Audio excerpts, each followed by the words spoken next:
Good morning, everybody. Welcome to the January 22nd, 2024 Grants Pass City Council Workshop. We are meeting today with our city advisory committees and commissions to hear about some of what they have done over the past year, as well as what they're either planning or hoping to do in the future. And Aaron, are you talking at all, or is it just follow the agenda here? Just go ahead and follow the agenda. I think we're starting with Doug from Tourism first. Okay, Doug from Tourism, you're first.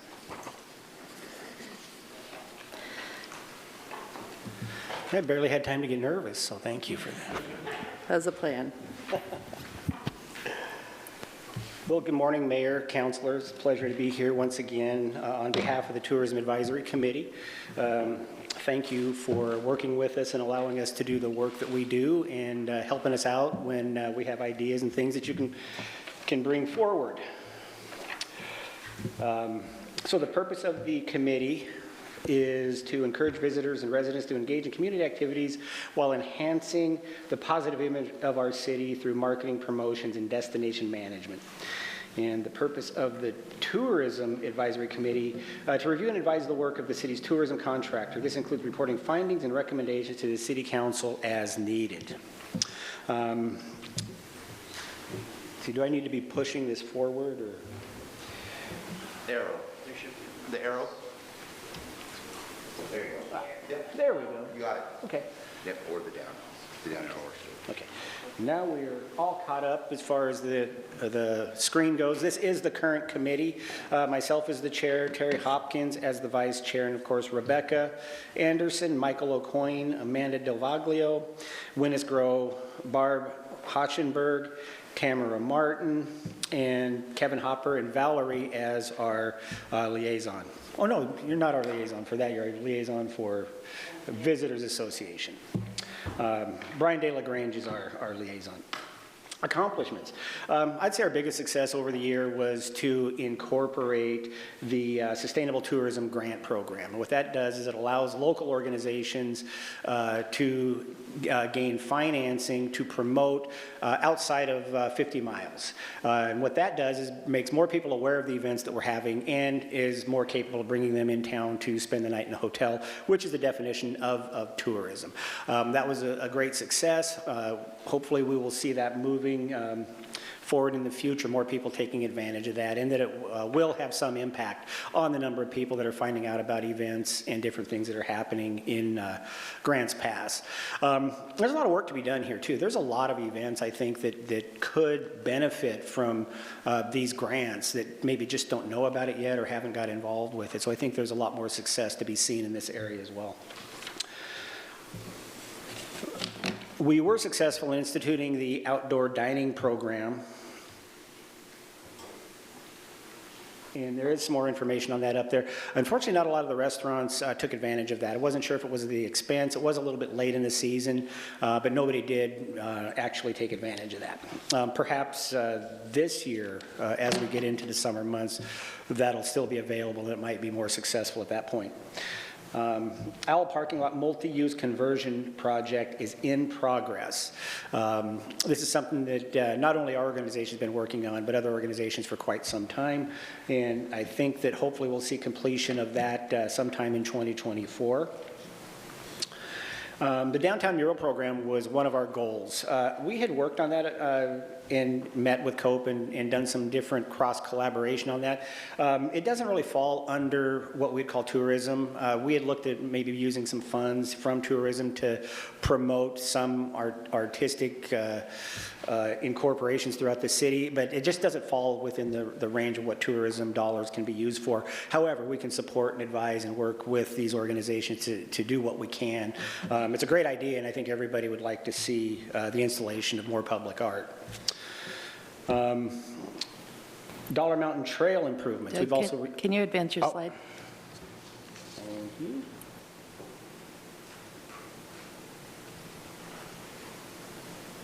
And Dollar Mountain Trail improvements. We have got some grants in moving forward on making that a more user-friendly and a better-known entity that we have in Josephine County.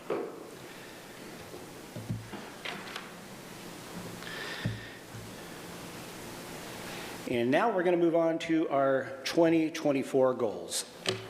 One of the things we came up with is Grants Pass, Joseph County in general, is relatively underrepresented as far as signage up and down Interstate 5, as well as coming in from the coast on I-99. So we're going to review and look at signage, and we would like to add information on what our downtown offers, historic value that we have here.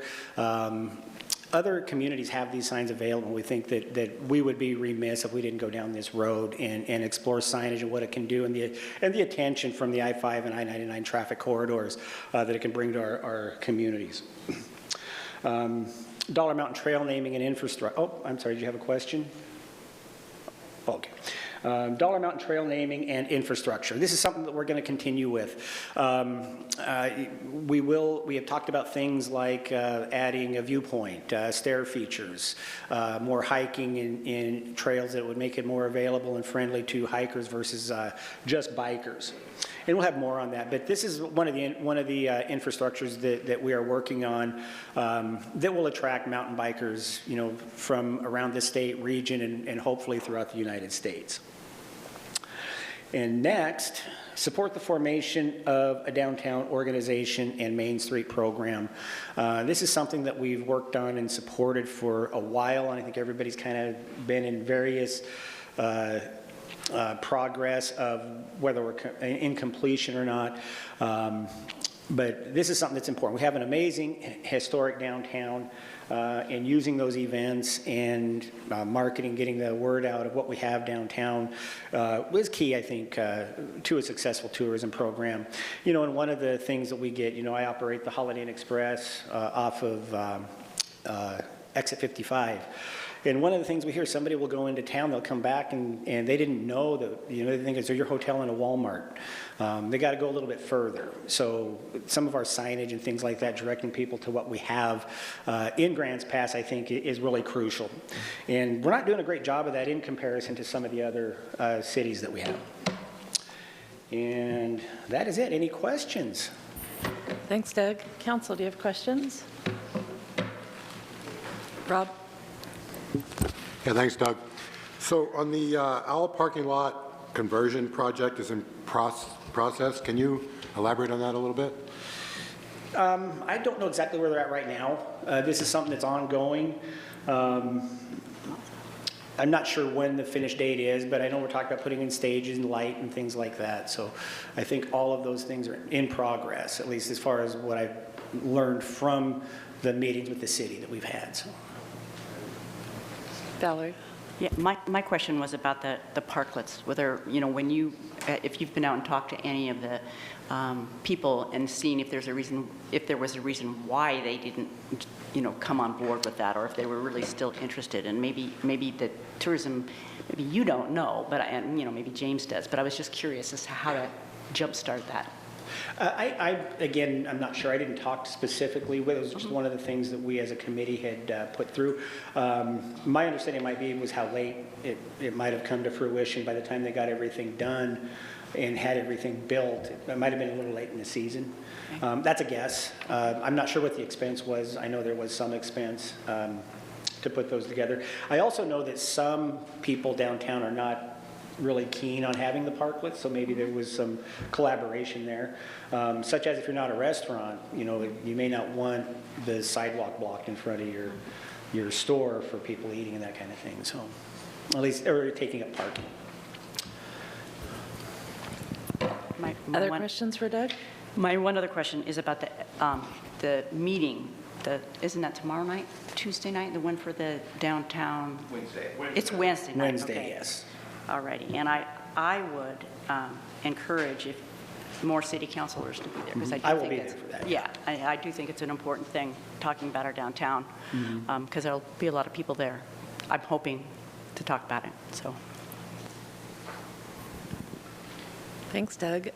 Do you know, is there anything that you need from the council right away or on your goals, or you'll put forward a motion to ask for help when it's the time? More of that will be coming as we learn where you have to gauge where you guys are at with the goals that we have and what you guys. The only thing I would encourage is, you know, we talk about how the best way to serve the council, and if we ask you guys, maybe what could we be doing to help you guys, sometimes the answer, and I respect this, is like, well, that's what we rely on you guys for, and that's a great way to come at it. But if there's anything that you guys can think of, have any questions, anything that you're curious about, don't hesitate to get in touch with me, and we can make those part of meetings. We can talk about them. It's all of us working together to kind of make this a better area and make it a place that people really want to come and visit. So, all right. All right, thank you. Thanks for setting the bar on the presentations today. We're on schedule, and you did a great job. And next up, Chad is here, so let's jump into it. Next up is going to be our Parks Advisory Committee.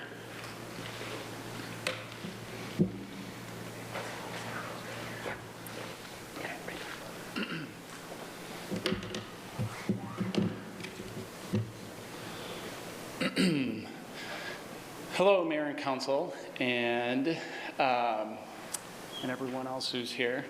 My name is Chad Thorson, and I serve as the chair of the Parks Advisory Committee, and I come bearing gifts. Thank you for the opportunity to share some of our accomplishments over the past year and our goals for 2024. I've been a physical therapist in Grants Pass for over 20 years, and my focus has been to help get people healthy and to help them to stay healthy. Studies have shown that healthy community members are happy community members. The studies also show that people who get outside and move and exercise are the happiest. So our parks and our outdoor spaces are very important. The purpose of the Parks Advisory Committee is to review and make recommendations related to the needs and locations for new park land and trail locations, park planning, allocation of recreation resources between users, preservation of park resources, and funding.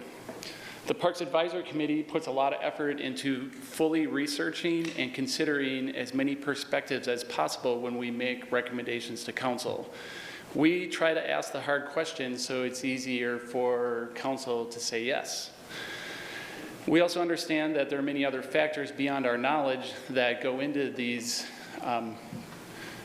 projects, and sometimes it's not as easy to say yes as we believe. So we just appreciate that we can all work as a team to help do what's best for our community. We have a very diverse group of community members. The thing that we have in common is that we are all deeply knitted into the community, and we have a passion to be part of the process to make our parks even better in order to better serve the entire community. I myself serve on the board of the Rogue Valley Mountain Bike Association. It's the largest trail group in the valley, and we're a chapter of the International Mountain Bike Association. We work with land managers, including BLM, the Forest Service, the City of Grants Pass, Medford, and Ashland, to help build and maintain world-class trails in the Rogue Valley. Catherine Botswick is a past Dutch Bros project manager. She leads a women's group at True Juice, and she's connected with the master gardeners in town. She's very passionate about community gardens, which you'll hear more about today and in the future. John Blackett served as a parks employee for years, and he served 3 years on the Parks Advisory Committee. So it's nice to have some history and some knowledge that only a park employee would have. Bradley Converse is an entrepreneur. He serves on the YMCA board, wealth of knowledge. Emily Gogol is from the Bay Area. She served on a Parks Advisory Committee there and subcommittees, and has a lot of knowledge of the community gardens, and she's very passionate about the pools. Rebecca Nugent, private business owner, really has, she has children, as many of us on the committee, and she's really passionate about providing opportunities for teens and young adults. Shane Hickman served at a high level in the military. He runs the security at the airport, Central Point, and he has an amazing resume. So Lots of diversity there. We are under the supervision and guidance of our superintendent, Josh Hopkins. Josh gives 110%. He's just, I can't say enough good things about Josh. He's awesome. He was in Corvallis before here, specializing in trails and pools, and he's also a wealth of knowledge for what's going on in other communities, other cities, and parks in the area. We have our our staff council liaison, Joel. He brings a lot of perspectives, council perspectives into the equation, and I hope that he also shares our perspectives with you.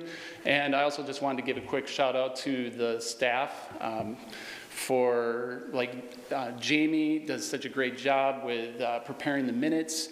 They're super accurate. I don't know, that is such a talent to be able to take a meeting that's an hour, hour and a half, and to condense down into a couple pages. And Karen for putting these slides together, and just really, really appreciate the team. One of our accomplishments from last year was to update the Comprehensive Park and Recreation Master Plan. This is a 20-year plan. At approximately now 4 years ago, it was time, because it was midterm, to go ahead and go through and see what needs to be changed, what needs to be updated. Overall, still very accurate, excellent plan, and thank you for approving our recommendations. This was really a good project for all of our committee members to get familiar with the history of our parks and to really learn the intent and what the community wants in our parks. So this was a really good project. I was happy to be part of that one. Now to the gifts part of this presentation. The Parks Department was able to secure approximately $570,000 from the Oregon Parks and Recreation Grant for completing the funding for Dollar Mountain and also funding the playground replacement at the volunteer park.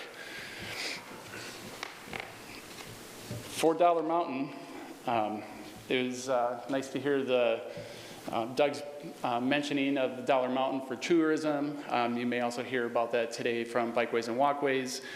I started on this project back in 2019 and have been part of it along the way. A lot of grant funding for this project. I did a quick little calculation in my head, and I think we're close to about $1 million in grants at this point. The original grant from the National Park Service to develop a conceptual plan was approved by all stakeholders, including the Parks Advisory Committee, the Bikeways, Walkways, the land managers involved, the BLM, the county, the private land owners. Even the railroad and state showed up at our public meeting and are in support of the project. Speaking of tourism, tourism funded the designing and flagging of all 25 miles of trail, half on the city, half on the BLM land on the north side. The total acreage is around between 1,000 and 1,200 square feet for this park. It was designed by a world-class trail designer who actually travels around the world, goes to Europe designing biking and hiking trails. So you did mention biking. It's also going to be friendly for hiking and as well and managing that. I was at a recent tourism mountain bike stakeholder meeting that was put on by Travel Southern Oregon, but it had the tourism organizations from Roseburg, Grants Pass, Medford, Ashland, the coast. And they put up a slide that talked about money coming in from tourism activities and things like parks and golfing, and those they measure in millions. And with mountain biking, they measure it in billions. I mean, I took a screenshot or a picture of this slide, and I'm happy to share with you guys. But and then all of a sudden, it's mountain biking is over here in the billions. So this is going to definitely bring in some tourism to Grants Pass in Southern Oregon. Right now, we're just collecting some soil erosion data so that we can get the permit to dig, put out the request for bids, pick a contractor, and by the end of this year, we should have 12 miles of trail to use.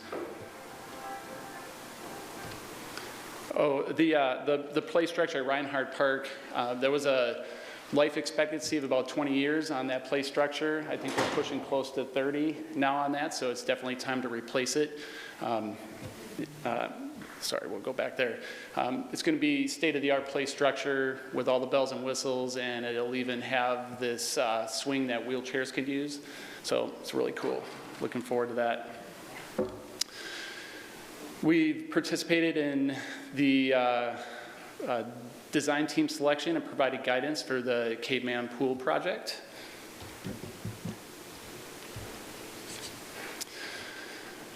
Some other accomplishments: to identify new amenities to review for the development of our parks and open spaces, including the MUGA court, parkour courts, and community gardens. MUGA stands for multi-use game area, and it's a steel antiviral, not viral, just kidding. That'd be cool if it was antiviral. Anti-vandal. You can tell my career, right, in the health field. It's an outdoor fenced-in area. It has built-in goalposts, and you can play football, basketball, tennis, pickleball, volleyball, hockey. It's really cool, and we'll probably be making some recommendations to council at some point on something like this in the future. I mentioned community gardens. There's a lot of community support for the community gardens.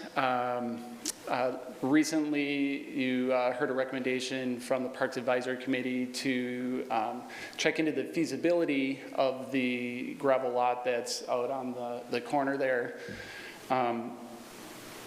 We've looked at a lot of different areas in town. That one seems to, really has caught our eye. We'll be hearing more about this in the future. So we just ask that you work with us and help us to find the best place for a community garden. Parkour court. So when I was thinking about the public comments that come into our meetings, I would say the mountain biking for B Street Jumps, for Dollar Mountain, a parkour park, and the community gardens are the three main things that the community members are coming in and talking to us about. So we're going to be exploring that over the next year as well. For our goals for 2024, to review and evaluate time, place, and manner regulations for park and public open space areas, creating to create, I'm tongue twisted here, but okay, review and evaluate time, place, and manner regulations for parks and public open space and areas to create operational after injunction recommendations to City Council. Just saw in the news today that the Supreme Court is going to hear our case in April. No matter what the decision is, we are already starting to do our research to find out what other communities are doing in the area. We're taking a look at Roseburg, Medford, Ashland, the Coast, Bend, taking a look at what sort of things they're currently doing, how successful they are with how we control or deal with the I want to say residentially challenged, but that's not the right word. Unhoused? Use of public spaces, just that's all. Leave it there. Okay, so anyway, we're starting to do our homework early to try to come up with some good recommendations that also flow well with what other communities are doing up and down the I-5 corridor so that there could be consistency. So developing the community garden, and then also to continue to support and work towards the development of major capital investments that are safe and affordable for teens, young adults, and adults in the community, like the Dollar Mountain Trail System, the Caveman Pool, the skate park repairs, MUGA courts, and other activity-based amenities and features. Thank you. Any questions? Thank you, Chad. Are there questions? I have a question about the parkour. How far, have you identified a a park location for this or something? Because I don't think we have it in place. It's listed under accomplishments, but it's not a done deal, right? We have not identified a perfect place. We have some ideas. We're continuing to get community support on this. I don't know, one of the spots that we thought would be perfect for it would be like Riverside Park, the gravel parking lot area. I think that would be good. But I think that we need to get through some of these other challenges with Use of the public homeless spaces. situation, right, before we start building things like that. So we're still looking into it. Okay. Yeah, I'm excited that you all have thought to start to evaluating the time, place, and manner regulations, because hopefully, one way or another, there will be life after this injunction. So we need to plan ahead. So thanks for being on top of that. And I think Beacon Park would also potentially be a spot for that as well. And so anyway, we're still considering that. Well, Yes. I'm just going to ask exactly what it is, because I've never heard of a park, our park. Oh, what it is? Yeah, just kind of Well, describe. I can there's see the picture of it. A little bit but- of a picture there. Uh-huh. Have you seen the Kind of like a Ninja Warrior show? teenage jungle Oh, gym is it? sort of Okay, thing so for it kind of jumping follows and- after the ninja. Yeah. Yeah, okay, Yep, that helps a like lot. that. Okay, I watched American that. Ninja Warrior. Okay, I got it. It's Ninja.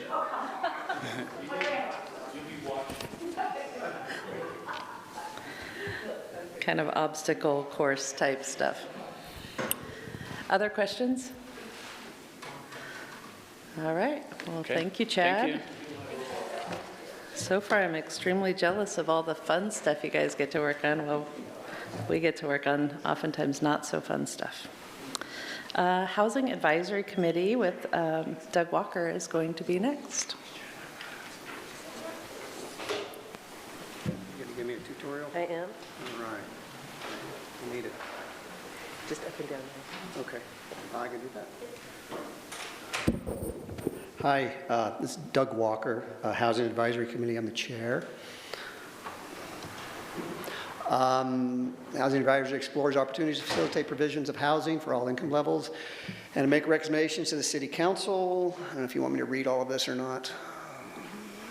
No? Good. You don't Okay. have to. Our members are varied, and they're listed there. Our accomplishments. The committee was heavily involved in the development of the Grants Pass Housing Production Strategy, which was adopted by council and approved by DLCD. That was what the state required of us. It also strongly parallels what we did in-house the previous 2 years of our own work plan.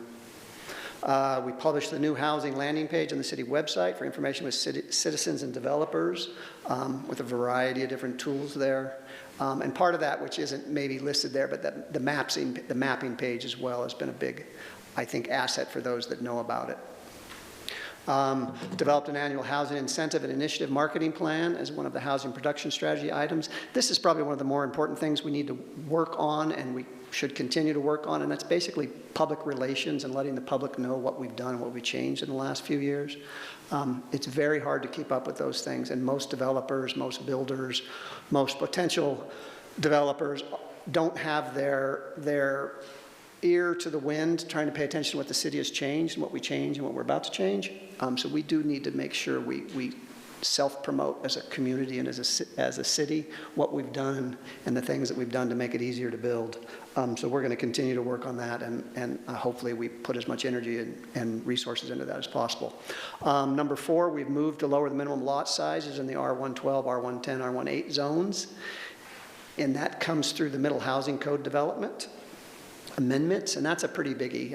It's really helped move some developments forward that really have made some density while making them individual houses, which is nice, because not all density is apartment buildings. There's some really cool developments out there that are happening with smaller homes on fairly small lot sizes. 5, request information for surplus properties known as the Allenwood properties.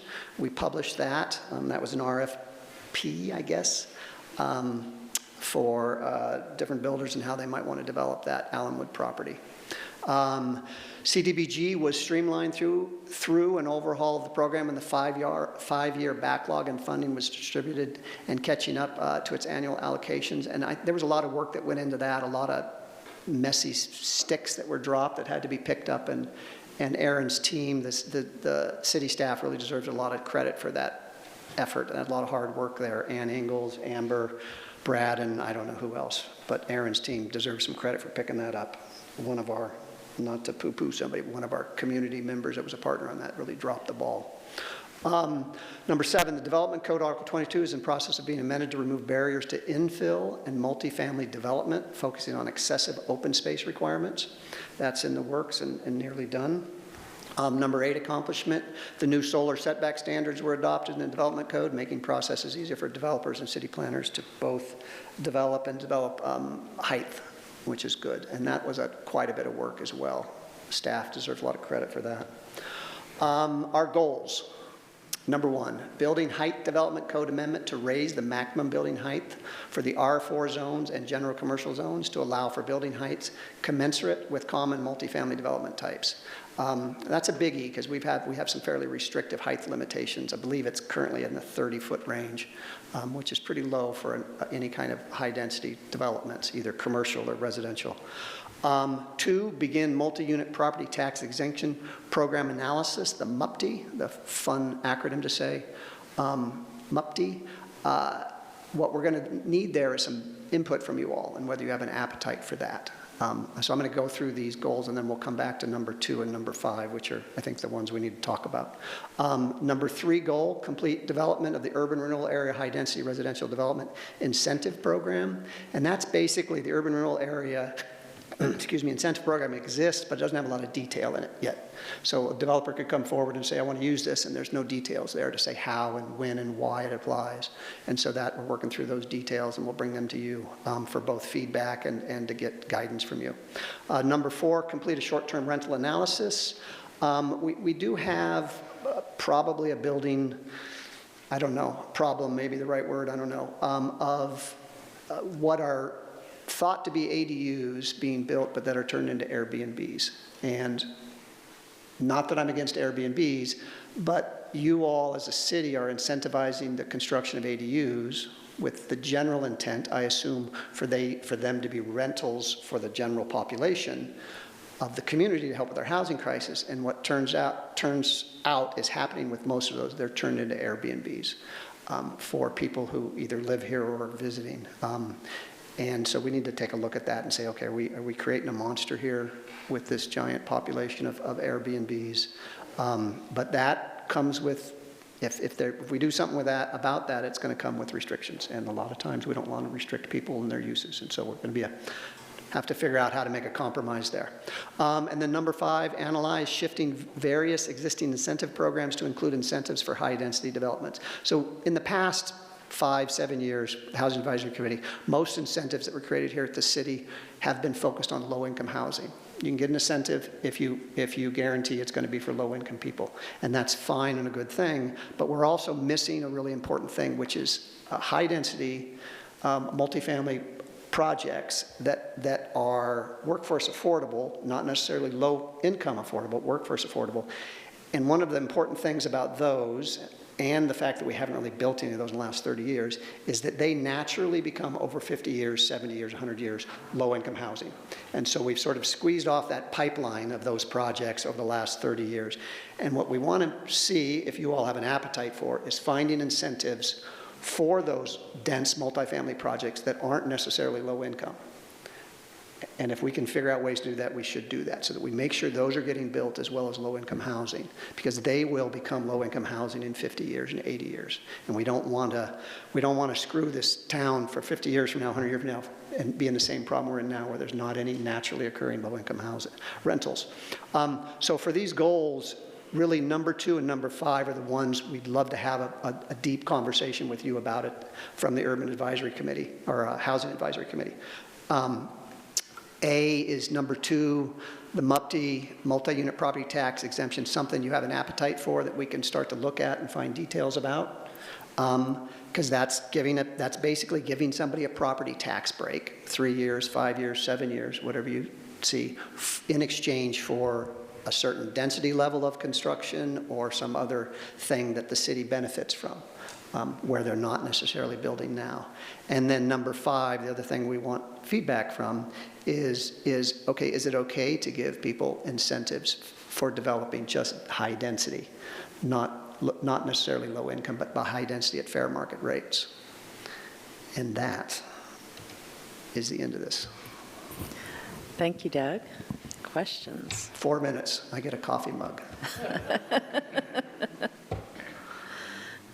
Valerie? Well, I don't really have a question, but I do have a comment about the MUPTI tax, because I have followed along. And I would say in the very beginning, I was hesitant about it because we have such a problem with income, coming from our property tax, and Right. that was an issue, which is part of the reason myself, it has entered into the discussion of where we are with public safety right now, is because I think people need to know and understand that by being able to incentivize, by giving 5-year breaks, that can create housing that we desperately need. So I have kind of changed my mind, but I think it goes along with, where we're kind of trying to stabilize our public safety by not depending so heavily on property tax. So I think that's something that, we'd like you to come along and understanding that right now our public safety is so dependent upon property tax that is why I hesitate. But if we can stretch that out, then that gives us a better ability to do that because we have other sources involved. Yeah, so the argument for a multi-unit property tax exemption is property exists now, you're taxing it as vacant land. If you can incentivize getting it built, you can bring it in, you could triple, quadruple the value of your taxes coming from that, and maybe that happens now versus 10 years from now when the developer decides to do it. So there's the value in that, and it's a compromise. You're going to give some taxes up, but you're going to get something done sooner, theoretically. Rob, do you still? There you go. Yeah, on, Doug, you mentioned the building heights for R4 and general commercial as being somewhat restrictive or too low or whatever. So how high do they need to be? Well, we're looking at, Reasonably. right now, Amber's going to correct me if I say it wrong, we're looking at somewhere in the 90-foot or 100-foot. No? Okay. That number comes from the fire department and how high their ladders can reach, I think, right? Is that where that number came from? Okay. So how high do they need to be? Well, how high, you're saying that they're somewhat restrictive now, they're too low. Right. So They're in the what- 30-foot range. Right. So how much higher do they need to be, do you think? I don't know. I don't have an opinion on that. Do we have any analysis on that? Can you step up to the mic? On the mic, Amber. We're pretty early in the process, but right now what we're looking at is for general commercial, bumping it quite a bit up to somewhere between 65 and 75, and R4 just bumping it up by like 10 feet to give it a little extra boost. Okay, thank you. And Doug, I just wanted to comment also, I really appreciate that you always seem to give very balanced viewpoints versus incentives versus restrictions and so forth. And it seems as though you are kind of have, we'll say, all interested parties are inside your thought process, and I appreciate that. Thank you. Thank you. I'm not sure all interested parties would say that, but thank you. Vanessa? Yeah, thanks, Doug. I also would be interested to know, when the committee discusses it further, how maybe 2 and 3 could even leverage each other to catalyze more development in that way. I wanted to ask, in your opinion, this committee talks about pretty far encompassing stuff. Do you think meeting once a month is adequate, or do you see benefit in the committee meeting more than once a month? Most of the work happens outside of the committee meetings, and so I'm not sure I would say the committee meeting more often would be all that much effective. Amber and I meet once or twice outside of the meetings. It's really her efforts and the rest of staff's and Aaron's efforts that could speed some of these things along. So yeah, I'm not sure I would say the committee itself needs to. There are times, I think, when you all have questions of us, that by the time we meet and answer a question and get it back to you, it's a 2-month delay. And so in that sense, we could maybe find a way to be a little faster so that you could get an answer sooner, so you can do your work faster. But I think the committee itself, no, I would say not. Yeah. Any other questions? Valerie? You said that the space one is coming through the council pretty soon, is that correct? I know we've been working on it Yeah, behind the scenes, yes. so that is coming up Right. soon. Okay, great, thanks. All right, thank you, Doug, and the Housing Advisory Committee for your work. Yeah, thank you. Next up, we're going to have the Urban Area Planning Commission with Mark Collier.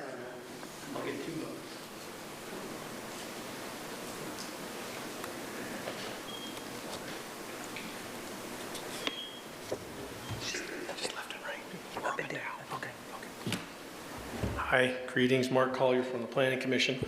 Second time, so I'm a little more comfortable this time than last year. If I was to give time back in order for Doug to get his mug back, I would yield to Doug because everything that he presented to you on a macro scale would be our vision and values to you, since we're a reactionary commission, not a committee. So we react to what's presented to us from staff, the type 3 and type 4. I'll let you read those, but you know what we do. The only reason I mention our membership is because if not all of the people on the commission actually have more experience in planning in length and depth than I do in time frame. My position is just to facilitate the meeting. It's much easier actually to facilitate. When you get this job as facilitator, Bradley will give you a 5-page thing, says this is how you do it. I go, oh my God, that's so easy. It's just how to facilitate the whole meeting. As long as everybody gets their input and we have resolution and we come to an agreement, then that's the only time I says, no, we're going to have an agreement tonight. We're not pushing this off. So that's why I think we've been successful. So I'm looking forward to that. But we got a few new members, a few old members, and the only thing you've changed is the way that you appoint members, and that's city only, no longer. It doesn't go through the county commissioners. The accomplishments that have been presented to me actually came through, and this is a function of staff, so I won't read it to you. See it there. Zoning transition overlay and the comp plan amendment. Tree deposits, more text amendments. More development code text amendments, which you probably have already seen. How you get your members, stormwater, park plan update, open space. So on previous slides and the way it's formatted when it comes to you via PowerPoint, you get the mission. Well, the mission you saw was type 3 and type 4 plans. When you get to what you have labeled as goals for the commission, we don't go out and say, well, we have our own goals, of course, so we're not independent of the development code. So I would call that vision and values.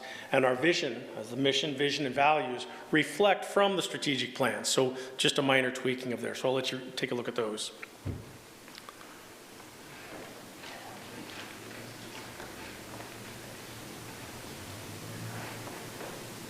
Without reading them to you. This was input from fellow commissioners.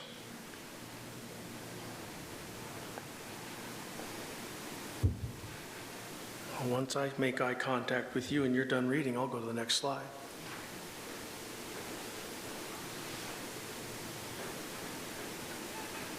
Valerie's marking it up profusely.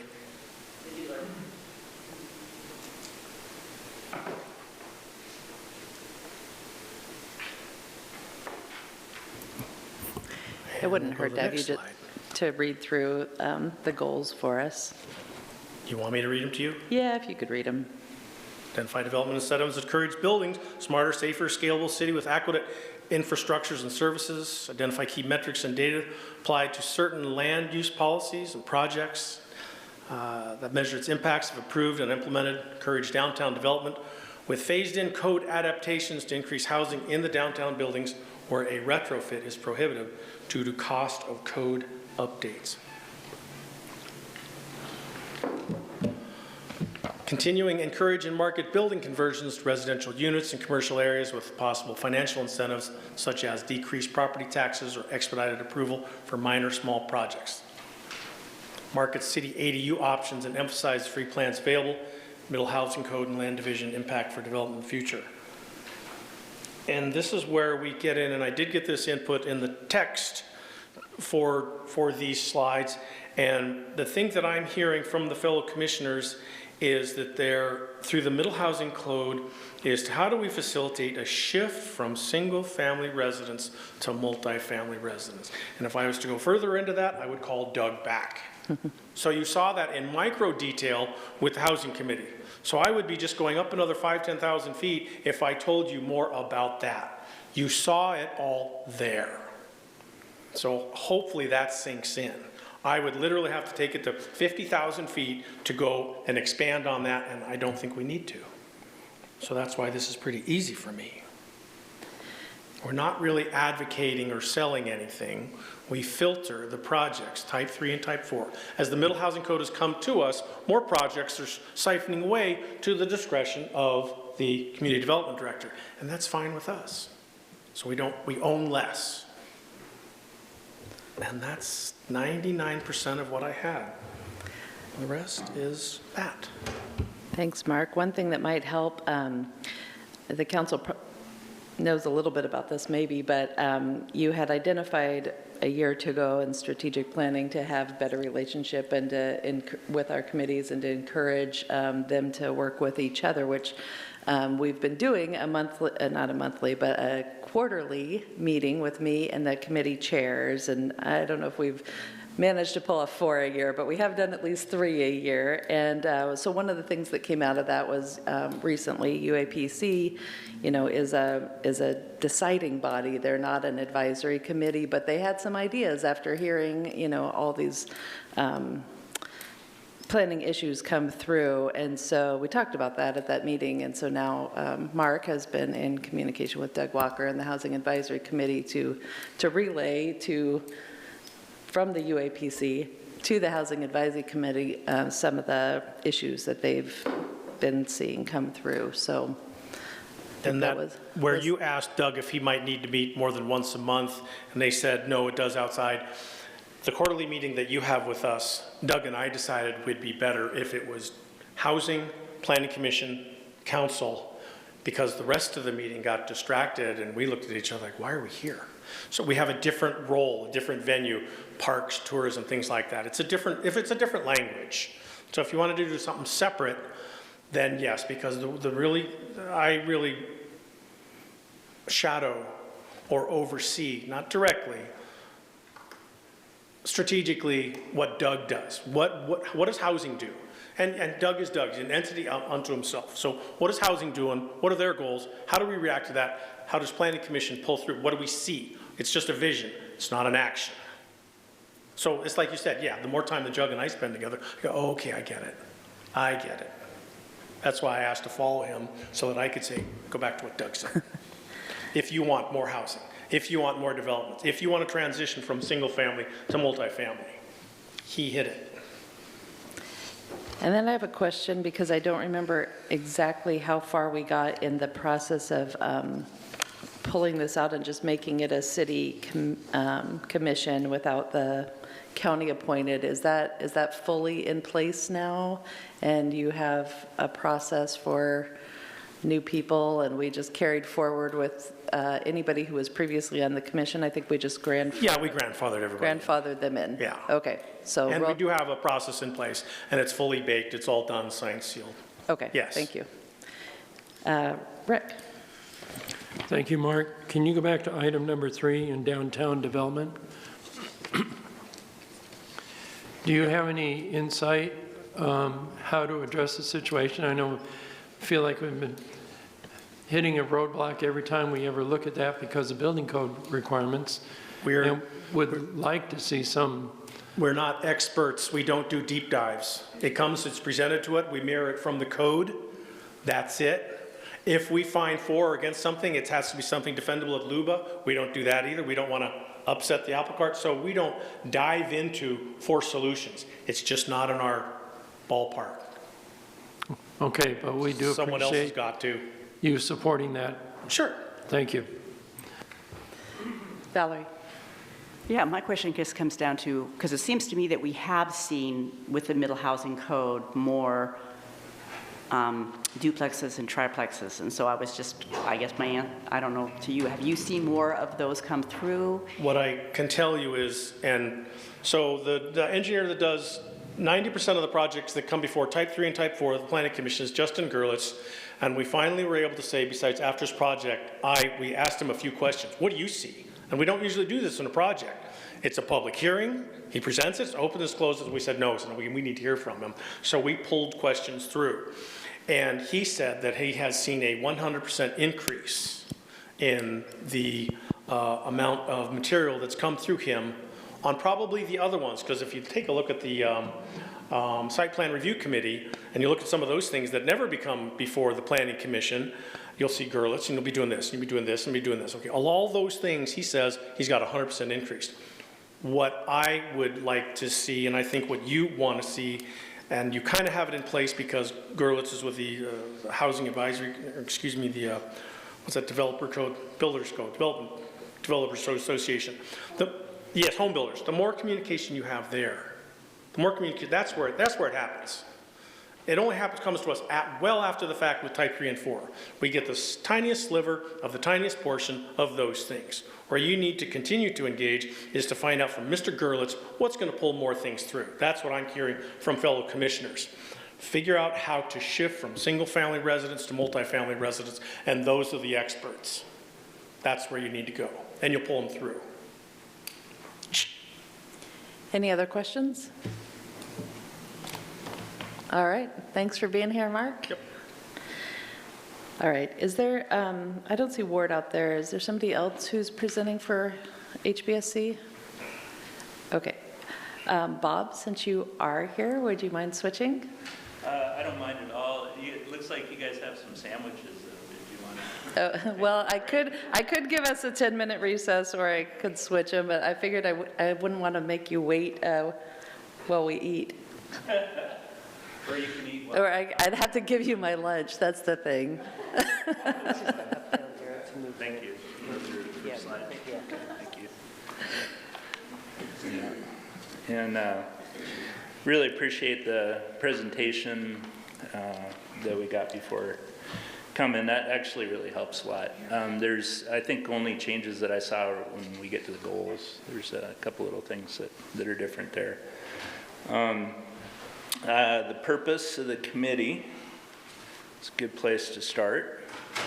So the non-motorized chapter of the Master Transportation Plan, as you guys know, that was recently updated, and there's a lot of detail in that plan.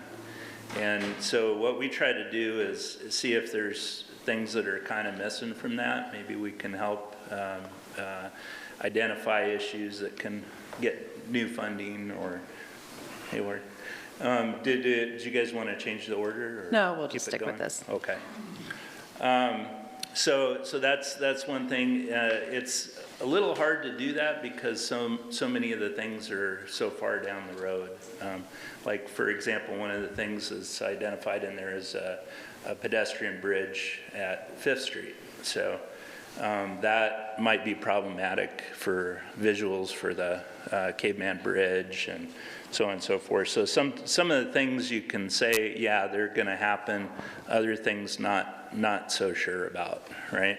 So that's what the value of having Rob Brandis and Wade at the meetings is tremendous, because they tell us what has actually got funded, which is actually likely to happen on the ground, and things that are coming up as they're working on stuff. And so that's probably what we do that's the most important in our committee, is to hear from them, and often we'll have recommendations for maybe a small change to a project, or consideration of something that wasn't considered along the way, or just encouragement of, because they're pretty good at already including that kind of stuff. The other thing that we do is we'll have a time from the public that if somebody's been out riding their bike and they see an area that needs some work, or one of our members, committee members, has something that they've seen out there, then Wade and Rob can address that right away. So that's a really valuable piece of our committee that not often is seen. We do have the ability for the public to come and speak at the beginning of our meetings. I don't think we've had very much of that over the last few years.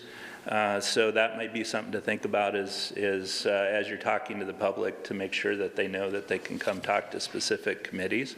Because I think when we do have that kind of participation, it really helps us identify things that we can address. And along with that, I think one of the things as a chair I talked to him about is trying to get more motions that will come to you, because ultimately that's also our purpose and mission, is to try to provide specialty information to you as you're making decisions. And I've talked to Councilor Pell about that, and just to find ways to be more effective with that. We'll continue to work on that. Go on to the next slide here. This is our current membership, and we've had a few recent changes. This last year, I think with COVID and everything else, was kind of hard for us. There was some redoing of our group and stuff, and new dynamics, setting new habits, I guess, that everybody's been doing that kind of post-COVID time. And really appreciate the city's help and the county's help with filling those positions as they become vacant. We do struggle with meeting quorum sometimes, and that definitely derails some of the momentum we might have going. So, so that's a continual thing. Let's see. One other thing to highlight here is Evelyn is a recent addition, and a lot of our folks come from the city or close by, and Evelyn's from the Williams area, and so you'll see a little later on we have one of the projects that we're working with folks on is up there, and I'd like to have more of that, just to include other people from throughout the community, try to continue to build that, what I call a link between those that wear Levi's and those that wear spandex. Sometimes there's that cultural division that creeps in to everything we do. Okay, so our biggest accomplishment is it's a big deal. We're kind of waiting to get this study really getting going, but we definitely want to participate when that comes up. It's going to be really important, I think, for us as a community. That 6th, 7th area and how we cross the river, of course, is central to everything that happens with transportation around our town. The other big thing that I think is really going to change the town is this Dollar Mountain Trail development. I was just talking with Chad outside before I came in, and this is going to be a big deal, and I'm really excited about it. It's been a lot of time coming. There's been the idea of it, I think, has been around for at least 6 or 7 years, and then probably as an idea before that. So the trails that you see on this map, I'm sure you are aware, are on the city land that was purchased. And so the next phase after that would be on BLM land and maybe some county land, if we can get better communication with them as time goes on. So, but this is a lot of miles of trails, and these are going to be trails that'll be multimodal. And so we should have a good representation of the community, hopefully, that'll be using these trails, and right outside of town, and even something that you could bike or walk to. So this is, I think, a really big deal. Cathedral Hills is the next closest place, and if you could find a place that's loved to death, that would be it. I mean, there's it doesn't matter what time of day you go out there, what day of the week, you're going to have a lot of people joining you. And fortunately, there's multiple entrances into that trail system, which we'll have with this new parking lot coming up. And that helps kind of disperse people over the landscape and stuff, and I think helps. But if you wonder about the need for those kind of things, you just need to go visit Cathedral Park, I think, and see that. The other thing we do is review some of the design plans that come up and often hopefully provide some useful feedback along the way. I know that often we're limited in space that we can use. We're always would love, you know, nice wide sidewalks with vegetation separating the vehicles and nice, you know, bikeway on both sides, but often the right-of-way doesn't allow for that. So sometimes we have to make some strategic choices about how to do that. And so this is kind of an illustration of that. We had a project this year with new housing development, which of course is close to all of our hearts, you know, and it impacts a trail that's already in place over in the Fruitdale area. And so how do we address that? How do we allow still for that kind of pedestrian and bike use through that new neighborhood that'll be there? So those are the kind of things that come up pretty regularly. Another opportunity is if we're listening to the public and keeping our eyes open, I guess, is finding those pinch points that can really help with safety. So this is an example of one of those that came from the committee. And fortunately, I think there was already some effort with Safe Routes to School, which is a great program that we often combine with that can kind of maybe tweak that a little bit to address something that is either brought from the public or from a committee member. The goals, these are two really good goals on here, and the only one that I would add is that we've done a lot of work with updating our mapping, and I think is really showing the dating and the improvement in technology if you go look at our website. And so Wade's been really great at and Aaron has been supportive with staff to help us to start addressing those issues both on the website and then eventually with the GIS data, and hopefully we'll get some new mapping that people can, you know, scan in with their phone on QR code and it'll be geo-rectified and all the kind of things that people are expecting for mapping options. So we'll keep working at that, and there's a lot of facets, and pretty much we can only go up from where we're at, especially with the county mapping that we have right now. So we'll continue to be working on that. And I think that's all I have, so I'm going to just open it up for questions or comments or anything else from you. Thanks, Bob. Council, do you have any questions? Valerie. I just have a statement, and that's, of course, the 6th and 7th being in procurement. Well, also the Greenway, the third leg of that, has also been improved. The money has been given, and I think it's in the procurement state as well, for mapping out the last from Rogue River to Grants Pass. So that is something that is in the works with ODOT to design that and decide where it will come. Of course, you know, down the road there's always the money to complete it, but it is in the design stage, and that has been. Yeah, that's really good to bring that up, Valerie. Thanks. Yeah, the trail along the Rogue River, what a gem that is. And one of the pieces that we're missing is from Rogue River, the town of Rogue River, to here. It's a difficult route in a number of respects, but linking it up with Tom Pierce Park would be great. And there's some topography to get over and ownership. And so this is what this study is going to help us with, is hopefully give us a clear direction on how to go forward with that. So that'll be another really huge thing. Our Ride of the Rogue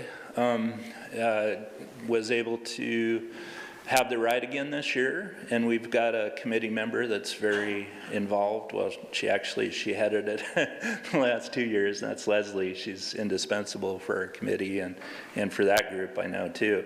But they would come up with funding for building that trail when it comes, and getting the kind of grants and stuff that are needed. But it'll definitely be important for the city to get that link with pedestrian use and bike use. Thanks. Any other questions or comments? Rob? Yeah, I'd just like to make a comment.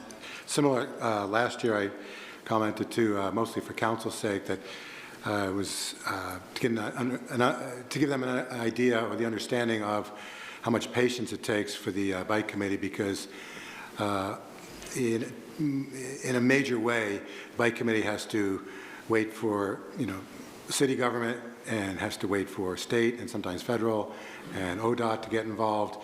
So these guys have the patience of, these guys and women have the patience of saints. On the other side of that, I have to also say that there's 2 staff members at every meeting, Rob Brandis and Wade Elliott, along with an ODOT guy on remotely, and I can't remember his name. But this committee asks really appropriate questions, and the staff is usually is already ready to answer, but they're really responsive. So in one part of the actions of the bike committee, they're super, super efficient, because they get information to and from staff like no committee I've ever seen. And on the other hand, they've got to be really patient, because you got to wait for every possible government entity to do some of these things. So it's a really interesting committee in that regard. Thanks, Rob.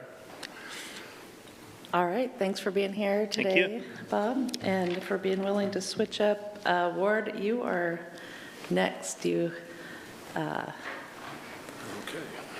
were running a little early, and about 30 seconds before you walked in the door, I made the decision to switch you and Bob. No fault of your own, but thanks for being patient. We need to have do the slides. Which one? Up and down arrows. To Okay, thanks. So well, good afternoon, council, mayor, and staff. And I want to thank you, in spite of changes that you've made to your goal-setting procedure, that you have still asked to have the committee's chairs come in and share things with you. I know that I really appreciate that, and so does everybody else on the Historic Building and Sites Commission. So our purpose is to review any proposed alterations to any historic district or designated structure in the urban growth boundary, promote the community historic preservation. Obvious signs of that are like the welcome banners that are downtown currently and have been for the last several months. Also with historic-oriented murals, and also with a presence on social media. So all of those things help promote the historic preservation. Advise other interested agencies on matters related to historic preservation. We have dealings with ODOT, with the State Historic Preservation Office, with the Chamber, and then more so lately, which I think is a great thing, more interaction with other city committees, including especially tourism and the Committee on Public Art. Also identify areas of archaeological significance and buildings of historic or archaeological significance. We normally have 7 members. We have 2 positions open right now. We have very little turnover, actually, over the years. But we did just recently interview one applicant, and I think that applicant will be coming before the council very soon. And then we have the other position is currently being advertised. Our accomplishments for this year, some of them, one, the Historic District Banner Project. We've gotten lots of positive feedback. Slide? Am I going the wrong direction? Down arrow, do the down arrow. Oh, sorry about that. Okay, where are we? There you go. Accomplishments? There you go. There it is. Okay. Lots of positive feedback. I think it was a very worthwhile investment. and paid for with tourism dollars. So worked out very well. Okay. Another thing was the adoption of the Long Ridge, Washington Historic Design Overlay District. I think we worked on that for about 5 years, so it was very satisfying to see it finally come to fruition and be approved by council. It was very successful throughout the duration of the project as we worked on it and had public forums, and it's been very, very well received by virtually everyone. So I think it's something we're really proud of, as it's the first residential district that we have in the city. And I know the residents are very proud of that. Okay. Also, the installation of the new Riverside Park sign. We basically wanted it to look like the original sign on the corner of, at the entryway at 6th and East Park. So we had this sign fabricated, and it's on 7th and East Park there where all the flowers and so forth are, and it looks really great.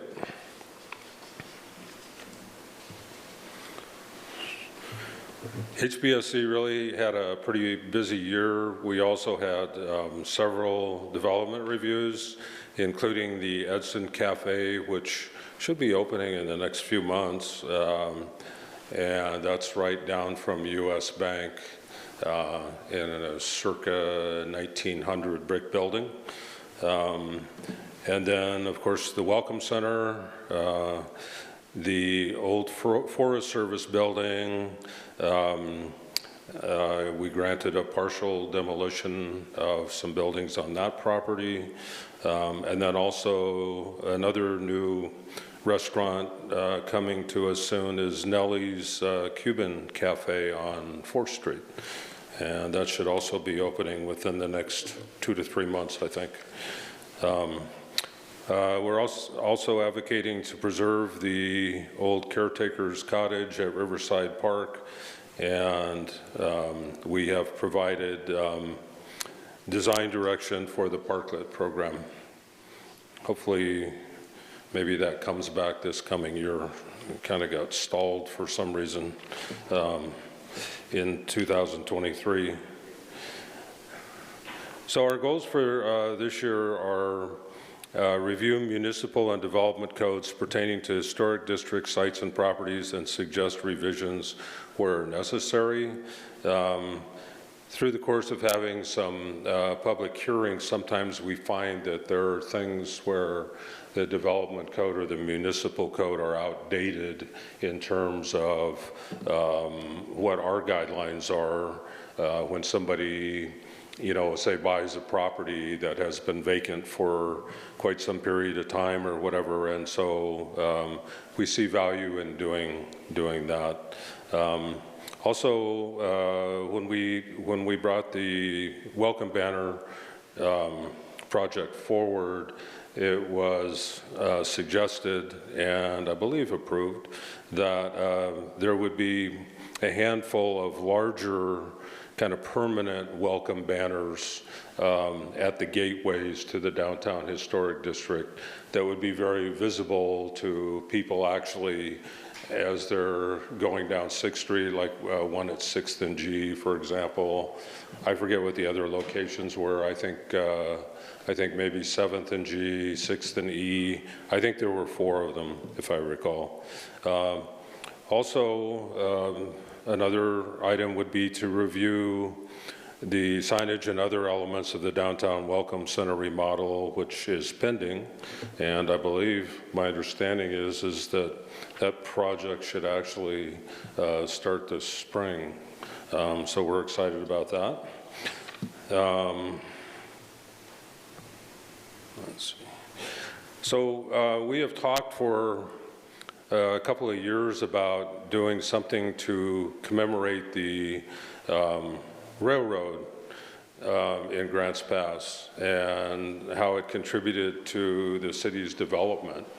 And it's a very interesting part of our history, and so we are basically at this point we have a subcommittee that's doing research now and working also with the local historical society, getting photographs and other information, because we would like to have a commemorative marker of some sort at the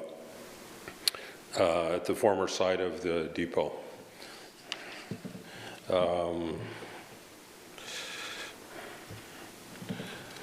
Number 5 would be continue to advocate for and oversee the completion of the approved public owl plaza at 5th and H. As you all know, we have been working on that for many years, and it's pending.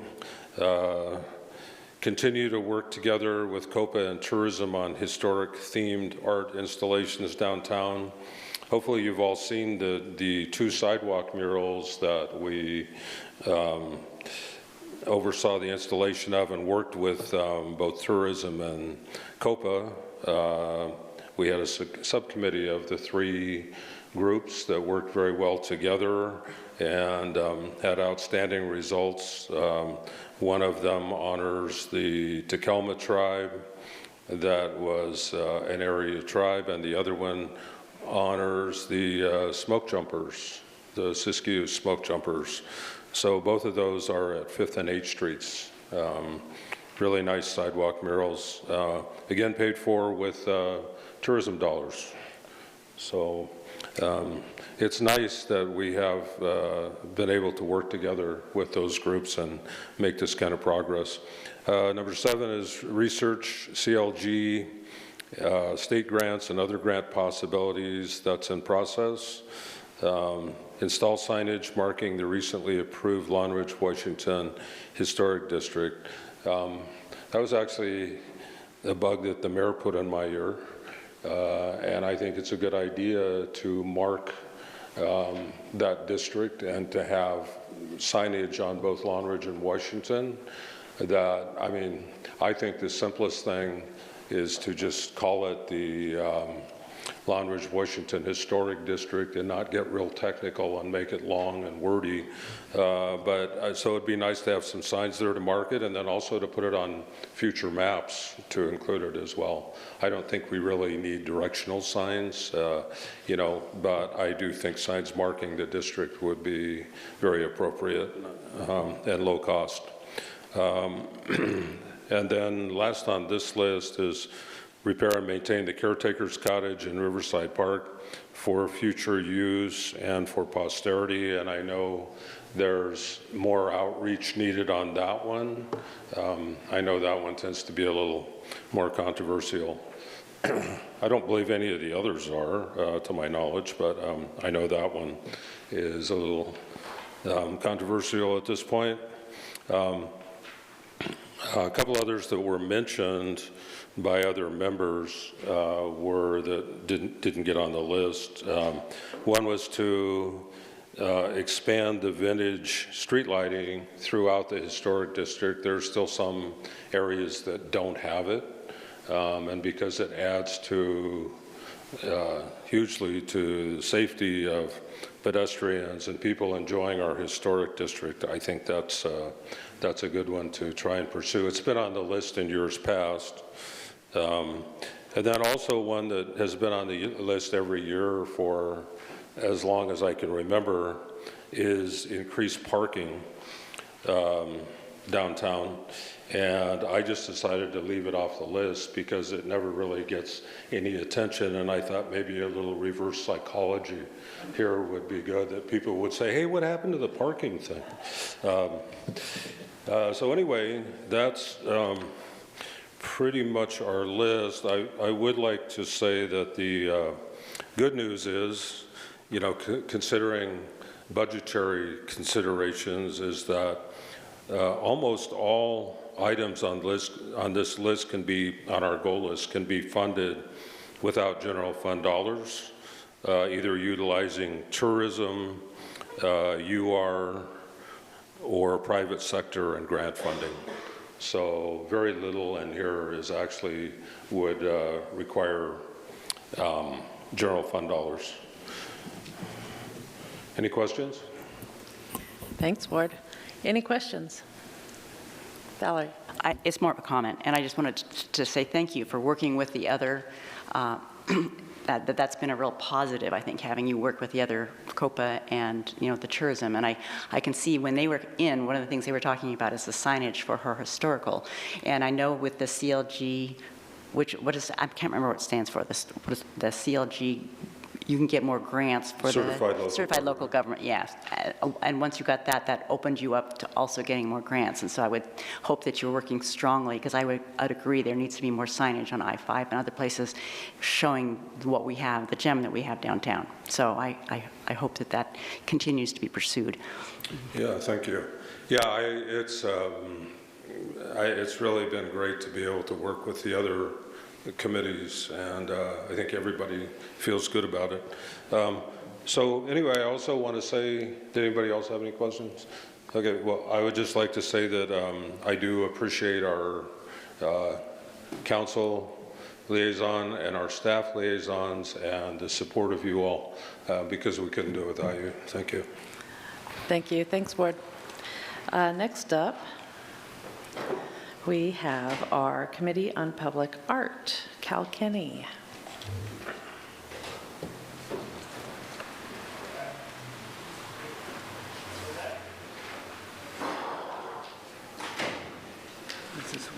Just use your down arrow. You know, if you need to go backwards. And I don't have a handout for this one, so if that's what you're looking for, Rick, yeah, here it comes.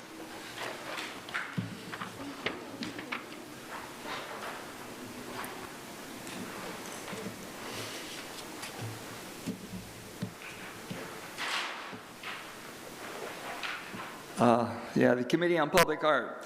Okay, my name is Cal Kenny. I'm co-chair, I'll repeat, co-chair of COPA right now. And Diane, who just handed you the map, is also co-chair. We decided that in January. Okay. And let's see if I can. I did not write this down. I can read this if you want me to. I don't think you have to read through it. No, I think I'll read it because it's supposed to be there. The Committee on Public Art, COPA, works to engage the community in rich public spaces through the placement of original artwork, creating a unique sense of place, enjoyment, and pride for all. Provides the Grants Pass City Council with information pertaining to public art. Creates opportunities for placement of art in public locations. Promotes collaboration between city departments, artists, architects, developers, and property owners. Further enriches the city experience through public art for all tourists and visitors, developing a welcoming impression. That was well written. Whoever wrote that did a good job. Anyway.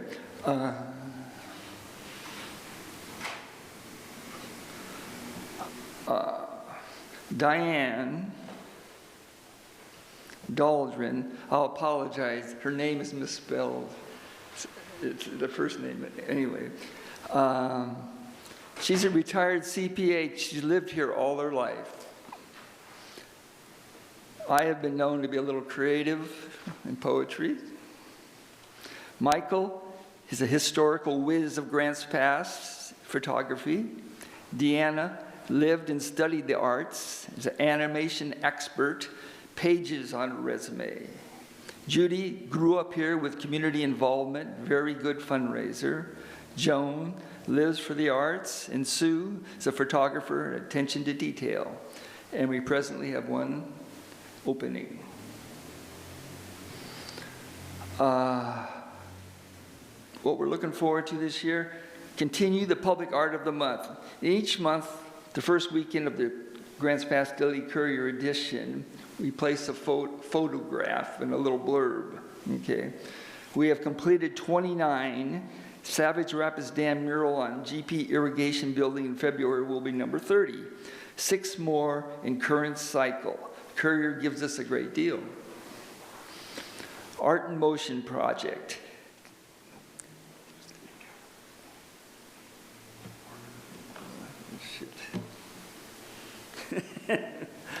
Yes. By the way, Cal, that does show up on the screen in front of you too. It took me a while to get there. Okay. Yeah, you get attention to detail, okay. And each month, the first weekend, the Grants Pass Daily Courier prints a public art photograph, a little blurb. We completed 29 Savage Rapids Dam mural on the GP irrigation building. In February will be the number 30. We have 6 more in the current cycle, and the current Courier gives us a great deal. In other words, they don't charge us for color, and they put in what they call a teaser every Friday before the weekend for nothing. So that's good. And they haven't raised the price in mega years, so I mean, that's cool. Art in Motion project. Yeah.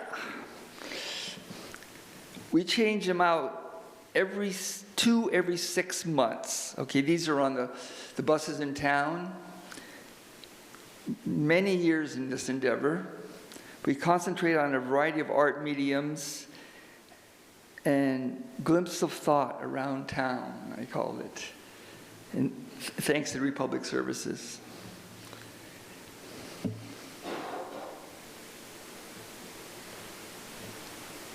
Okay, this is working. Additional utility art boxes. We find the vinyl wrap best, okay? Initially we talked, paint or vinyl wrap. And everybody think, oh, vinyl wrap, plastic. But then more we got into it, we found that, number one, it's more graffiti proof, it's easier to clean, and they look nice. So, I mean, it's cool. Not sure which box the honeycomb will be placed, but the turtle will cover the box here at 6th and A. And that's an 8-year-old artist right there. Michael was the instigator of this project.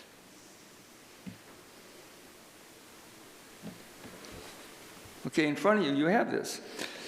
We completed the Downtown Art Tour map. It's available at the Welcome Center, the Grants Pass Museum of Art, and Merchants.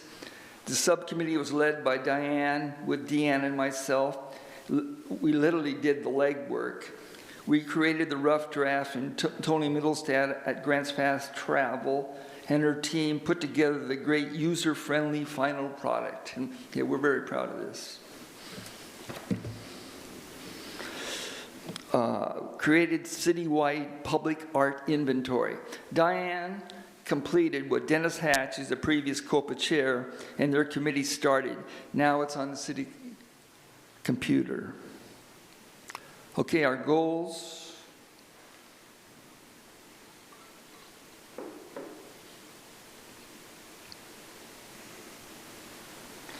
We have 3 main goals. Additional 5 more utility art boxes in the community. The first 5 were 7th and E, F, G, and H, and J. The second 5 were 6th and A, D, M, L, and 7th and L. And the third set of 5 locations are to be determined. And it's adding color to our city. The second goal is to finish the alley beautification project, focusing on the Beaver Alley, or some call it the Wing Alley. Melissa, I'm going to mess up her name.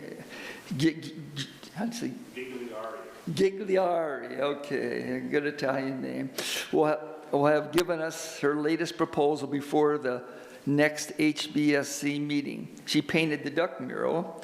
We have permission from 2 businesses on the alley to paint on their walls. And the third is place, and this one is our new one, and place at least 1 upright piano in downtown. Joan is heading this committee. Each piano placement approximately $1,500. This includes artist payment to decorate, hauling, and tuning. Pianos donated. There will be plywood on the back. A tarp flips over to protect. We're looking at 5th and G near the Christmas tree site. And Fort Collins, Colorado is a really good model, although they're a bigger city than us, but they've really done a lot of work. And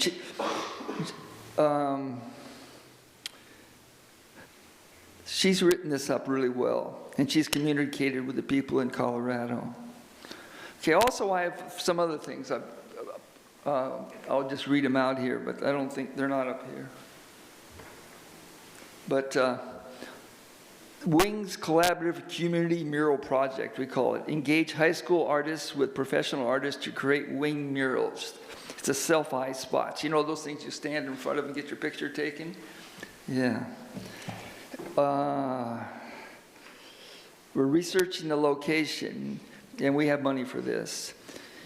In the beaver lot, a fiberglass 5 to 6 foot beaver den will be installed. We hope to have this up by mid-year.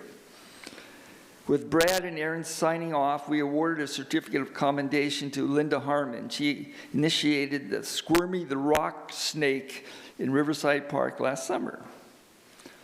And COPA members have been asked to provide active support during the 2024 Art Along the Road. And last but not least, we gave a heads up to the Alice in Wonderland mural on the Grass Forge. It is nearly completed. I'll just say one thing. I said this last year and I'll say it again. First of all, thank you for having an art committee. Not every city has an art committee, and we appreciate that. And Len Holsinger started this years ago, and I was involved with that. But it is important. I mean, I'm prejudiced because I've been sitting there being part of it for years. But tourism is our main thing. And any time we can leave a positive effect on an individual that visits is cool, I think. And so, any questions? Thank you, Cal. I would agree it is important, and it's part of what makes Grants Pass downtown especially unique and fun. Any questions? Did you say, Cal, that you already had the last couple of things you mentioned? One of them was the high school. I saw something went out to where you're gathering, or you put an RFP out or something for somebody. So that one's in the process. Am I correct? Yeah, that's in the process. That's in the process right now. Okay. Yes, what we'll have is the high school students will create the work under the auspices of a professional artist. Okay. And do you know where is the location that it will be? Or is that not determined? That's determined. We can't really say until we get the final permission in places. Okay, that's fine. Yeah. Okay, thank you. Anybody else? Okay, thank you. Any questions? Thanks, Cal. All right. We are a little ahead of schedule, but Doug Tripp is here for our Urban Tree Advisory Committee. If you want to get started, Doug.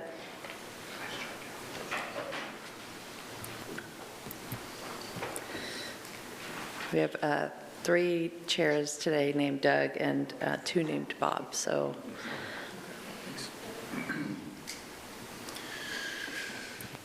Well, hello, everybody. Thanks for having us to kind of talk about what we've been doing the past year with the Urban Tree Advisory Committee. My name is Doug Tripp. I'm the chairperson for the advisory committee and have been for the past 3-4 years now. We'll start with the purpose of the Urban Tree Advisory Committee is to review, develop, and implement programs and activities which promote, protect, and enhance the urban forest as a part of the Tree City USA program. And we do that through a number of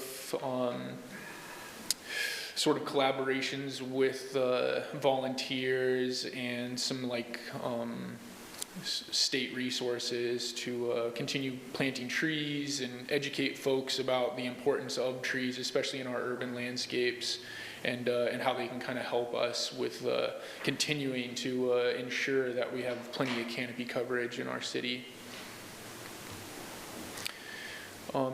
Currently, we have, I think we have one position open for the committee, but this is a list of our current members. Some of the things that we've accomplished in the past year are, one of the main things was expanding our tree infrastructure by planting 12 new trees in the downtown corridor. And we've identified an additional 27 planting sites and plan on filling those sites with trees this year. Also, we've increased the public tree inventory data by adding trees to Tree Plotter application, which is an application we've got through ODF, and it's a really good bit of software that allows us to continue to keep track of not only the trees that we're planting, but the trees that are established within the city, and we can continue to like record different criteria or characteristics of those trees and be able to develop kind of a management plan with some of that information. So that's really helpful. We've also recommended to council to make some changes to the development code that just basically gave developers more incentives to retain trees, and then also added some requirements where there would be a certain percentage of canopy coverage once the trees were planted and established and grown to like full maturity. And we also began working on a new urban forest management plan, which we've gotten a lot of help from Joel King and obviously the rest of the committee, and have made quite a bit of progress in developing the first couple of chapters so far, but we've drafted up the whole plan and plan on finishing it this year. So our goals for 2024 are to complete that urban forest management plan, which is a detailed scope of work with budget targets for planting, care, and removal of trees on public property, like parks and streets and like the public right-of-ways, the street trees, stuff like that, based on the data from the public tree inventory and the canopy analysis. We also would like to support the mitigation of climate change through a new planting program for 100 new street trees. This program will cover the cost of tree procurement, planting, 3 years of watering for establishment, and also educate and do some more outreach by continuing to maintain and kind of grow our tree walks. We have like a fall tree walk and a spring tree walk, and we just want to do some things to maybe get sort of the word out a little bit more about those events, and possibly come up with some like new locations, and maybe put a map together where somebody can like kind of download it onto their phone and be able to like kind of walk through the tree walk themselves without being like guided through it at some point throughout the year. So stuff like that, and coordinating with some like nonprofits to do some tree climbing events, which would just give people an opportunity to just really see what like tree climbing professionals do and how they take care of trees and what it takes to really get up there safely and kind of develop a different relationship with trees. I think would be a huge benefit for a lot of community members. Any questions? Questions, Rick? Thank you, Doug. On number 2. I'm sorry? Go back to number 2. Okay. Will that involve the public in any way? If you have a private individual that would like to participate in that, what would be, do you know the cost and how it would work? Well, as the cost of planting like one tree, we've pretty much summed up to be like somewhere around the $1,000 to $1,200 range. That would be for watering it for up to 3 years. So that's kind of like what we're kind of thinking of in terms of like the 100 tree planting program. That's how we've sort of come up with the long-term costs of maintaining them and everything. But if a homeowner has an interest in having a tree planted like in their front yard, then we definitely have, like the city has some programs that would allow them to do that, and at a much lower cost for sure. And definitely there's some volunteering opportunities that would be able to, like a homeowner could take advantage of as well, I think. Do you have a vision for the size of the caliper on these trees? Would be half inch, 1 inch, or bigger? Yeah, usually 1.5 to 2 inch in caliper size is what we kind of aim for planting in more like public spaces. Okay, thank you. Valerie, did you have a question? No? Any other questions? Brian? Yeah, thanks for being here, Doug. I have two questions. The first one, well, I guess this is more of a comment on number 2. Just when you're talking about the planting program for 100 new street trees, it says the objective has been sent to council year after year after year, and I appreciate you guys resending that year after year to us so that we can eventually get it done. As far as the discussion around getting that done, instead of, 100 trees honestly isn't really going to affect climate change that much, but it will reduce the heat island effect in our downtown as far as reducing, the temperature on the asphalt, the temperature on the sidewalk. So, and, obviously just beautifying downtown. So just maybe in future conversations about this, that's probably maybe a little bit better way to kind of broach the subject or talk about it is saying those kinds of things. And then I did have a question on the previous slide from this one. On those development code updates, I don't know, Aaron or Brad, I don't recall if we have acted on those. They're done? Okay, great, thank you. Any other questions? All right, thank you, Doug. Thanks, everybody. And we are a little ahead of schedule, but next up and last but not least, we have CEDC with Robert Schaller.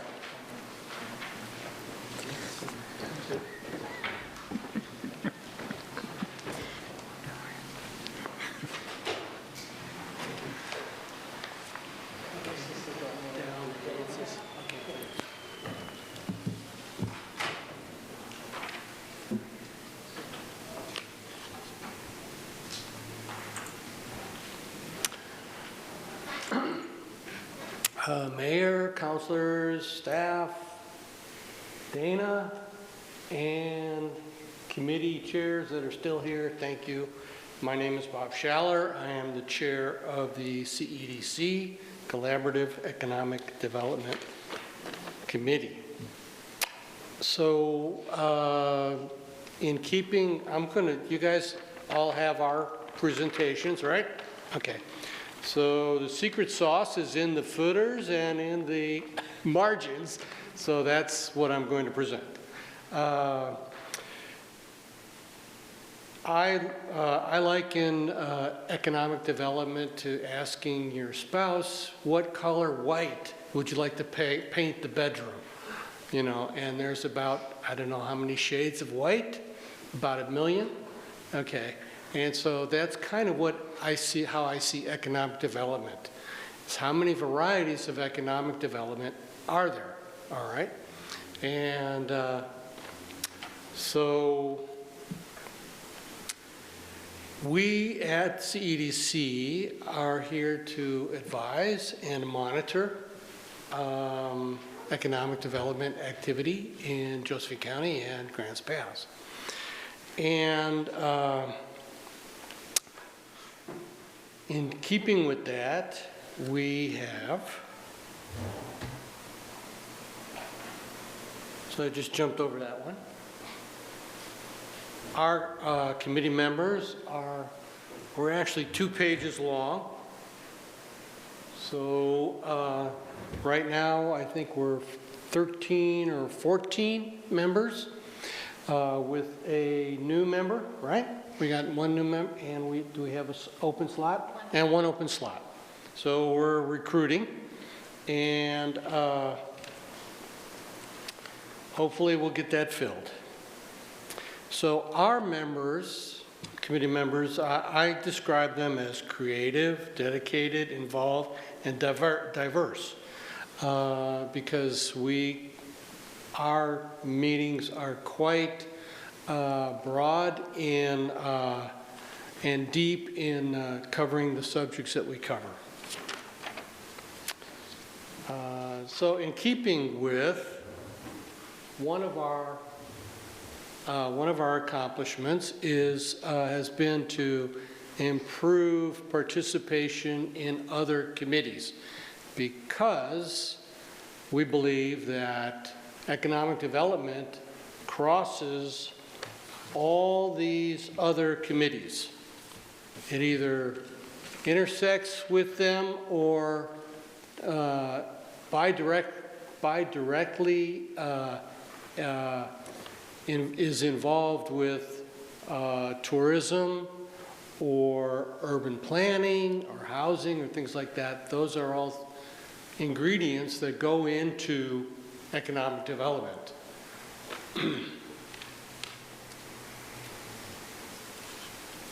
So, anyways, I've been here for this whole meeting, okay, and I've listened to all the other chairs, and I have found that, given their presentations, that these overlaps, in fact, are very real, that other committees overlap with economic development. All right.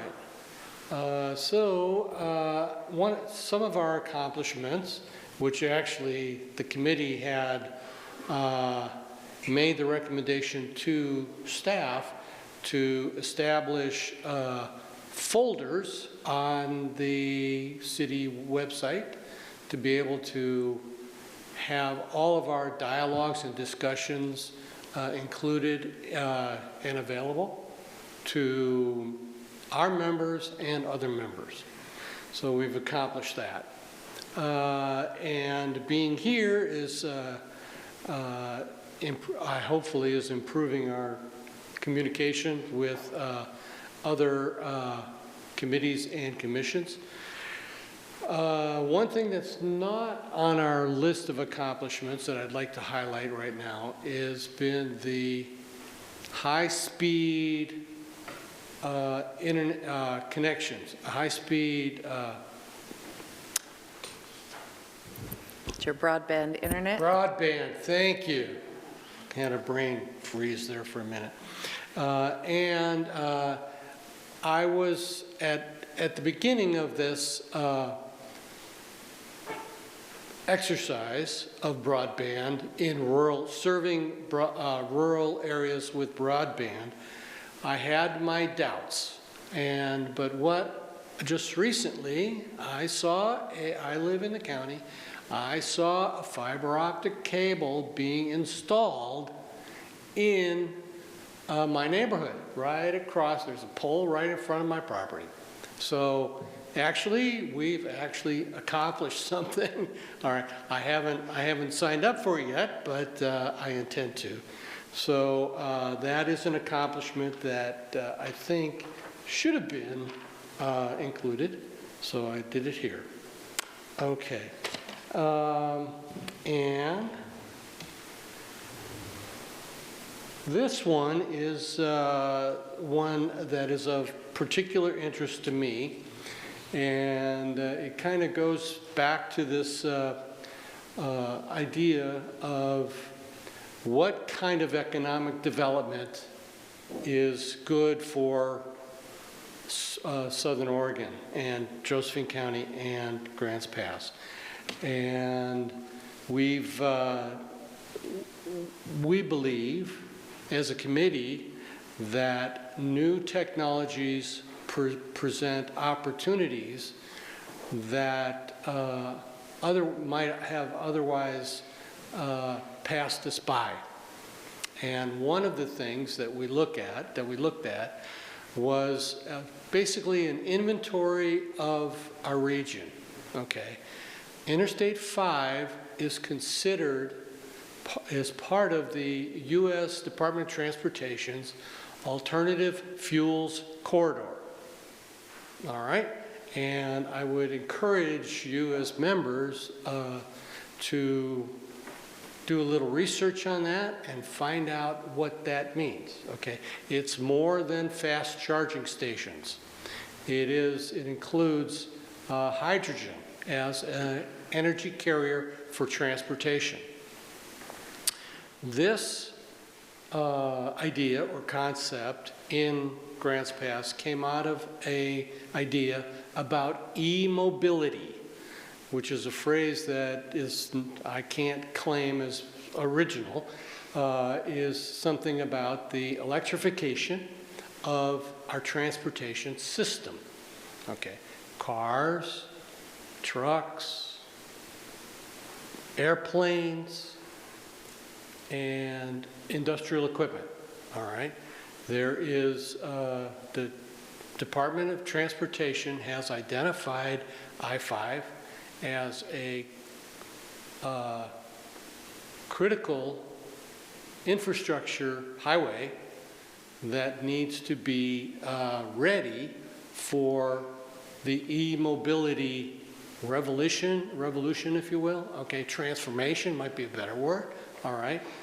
And so what the CEDC has been able to do is we reached out to Air Products and asked them to give us a presentation about what are the economic opportunities that a company like Air Products sees for hydrogen, all right? And it literally is in the billions of dollars, all right? And produces high quality jobs. And so being on I-5 on this corridor gives us the opportunity to to pitch ourselves as a community worthy of these types of presentations. And so this has become part of our goal for 2024. Oops. Oh, forgot one. Flip the page over. Okay. Okay, Cave Junction. Although our Cave Junction folks are not here, I'd like to thank Jeananne Miles, yes, and the liaison from Cave Junction. Cave Junction seems to be, their strength seems to be tourism because of the Oregon Caves, and they're on the 199 going out to the coast, and so they've got their own challenges, and they've been able to present to the committee ideas about how they can leverage their strengths for Grants Pass, all right? Because you can't get there from here unless you go through Grants Pass.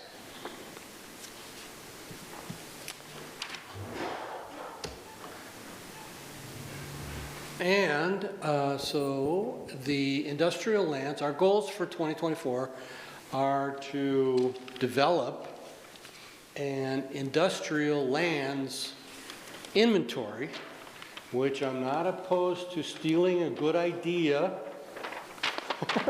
So thank you guys. I will be presenting this to our committee to be able to produce a map that shows where our industrial lands are, how ready are they to be put to work, and something that we can actually hand to or email to a company like Air Products or True Zero or some other outside industry to say, here's what we have available in Grants Pass as far as inventory, all right? And without having to force them to go through their own research maze to get to the map.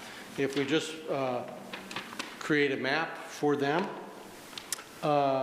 with a outline of what it is and what we have available. And so the second one is transportation sector.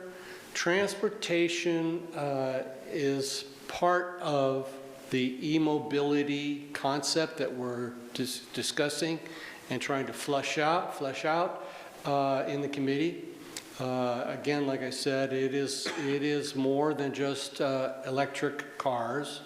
There is a lot of work being done in electric aviation right now, all right? Now, if you can imagine an electric airplane, all right?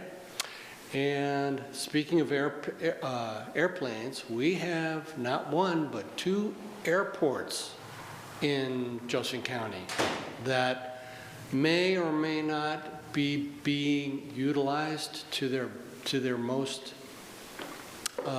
best use, all right?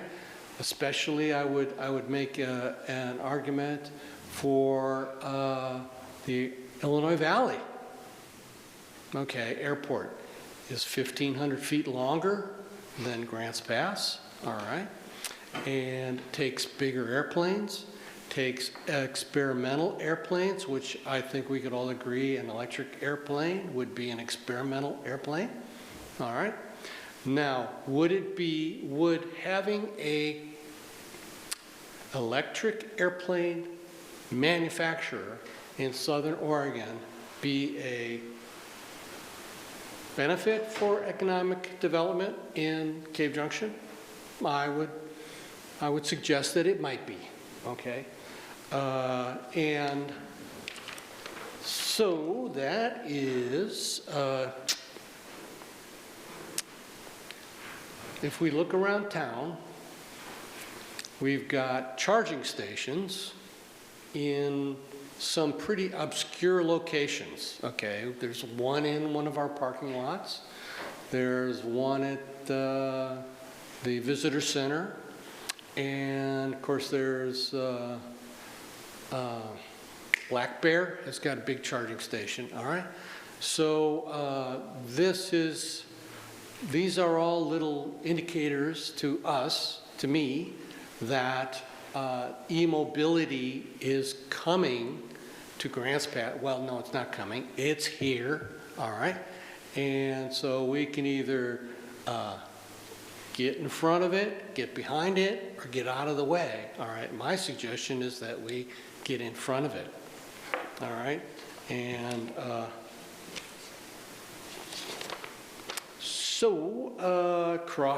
number 3, communication.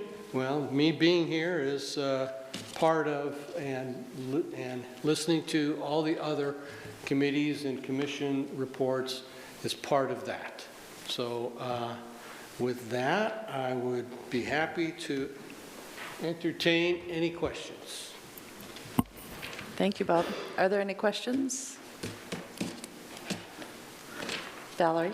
This actually is probably more for Dana, because I know that one of the things that we've talked about, and Jason as well, is we've talked about the Spalding industrial area, and it's been a long time since we've got any sort of update as to, what's going on out there. I know the committee was, looking to try to find ownership. I know we've talked about it at one point in time. If you've talked about some of the sewer projects that were going on out there, so I was just kind of curious, because I think this is just a good time for us to kind of say it would be really nice to get some more information brought forth to the committee as well, through the committee to us or to us, as to how the progress of Spalding is.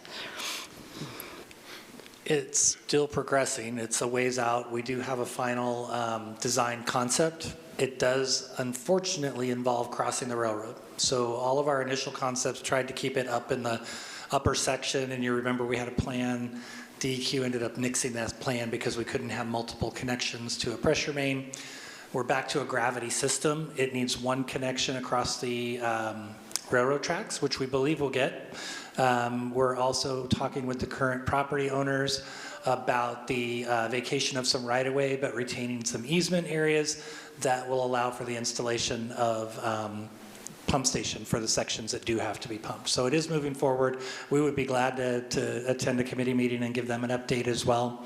It's just there's really not much to report at this time. So. Any other questions? All right. Thank you very much. Well, thanks for being here, Bob, and all the work that the CEDC is doing. Okay. That wraps up our committee chair updates for today. Does anybody want to, any comment or discussion before we move on to our liaison discussion? All right.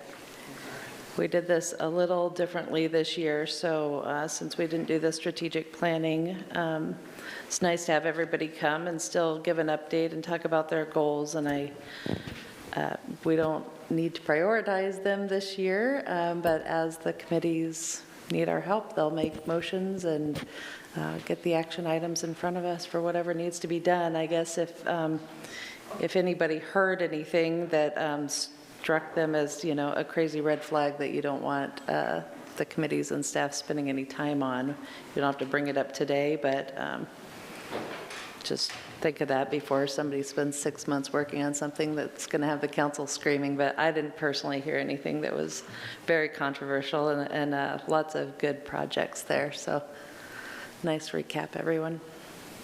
Aaron. Good afternoon, Mayor, Council, and thank you, chairs of the committees. I am totally jazzed after hearing that. I mean, the projects that we've got going on are exciting, so looking forward to all those community building opportunities. This next aspect, I just have a couple of slides to just review what it is to be a council liaison to your commissions and committees. And then we have the arm wrestling aspect of who's going to be the representatives of each advisory committee. And this is your opportunity to take a look at you serving as a liaison, and if you'd like to continue to serve in that capacity, or maybe change it up and look at another advisory committee to consider. Really, the role of the council liaison, and this has been defined by previous councils also, is to provide guidance where needed in the advisory committee meetings, try to identify any issues that come up as they may come up throughout the meeting itself, and also identify any potential opportunities for development and improvement to advance the success of those advisory committees. So you're there to sort of have that outside perspective as they're considering and deliberating. Are there any issues that are coming up, either from a dynamic standpoint or a subject matter standpoint, and what areas can we see some improvement on or some advancement for their success? Also, you are there as a conduit to communicate to the commissions and committees and to City Council as a two-way form of communication. We also have established procedures where they'll make motions, and motions will go to City Council for their consideration. But you do serve as a primary informal council contact for that advisory committee, and as such are there normally in person, providing that that communication at those meetings. You do help resolve questions of the commission and committee, and this is also shared with the staff liaison. They're there to help with any technical aspects of how a meeting is to be run, or questions with regards to Robert's Rule of Order or anything like that. You are there and seen as a leader for that, along with the staff liaison. And the council liaison also helps establish an informal contact with the chairperson. So you may have additional responsibilities when it comes to communicating with the chair on items, and the staff liaison also does that. Say, for instance, council wanted an advisory committee to specifically look at something. It may be a good idea for that city council member to talk to the chair about that, what the intent of the council was. Also, the staff liaison would get that on the schedule, work with the chair and the committee itself to have that brought forward.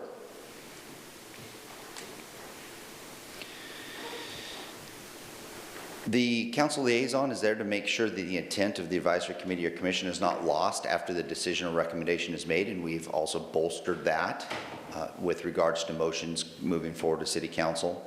And you also, as a council liaison, communicate to the council, to the committees on activities of city council, potentially as an update also.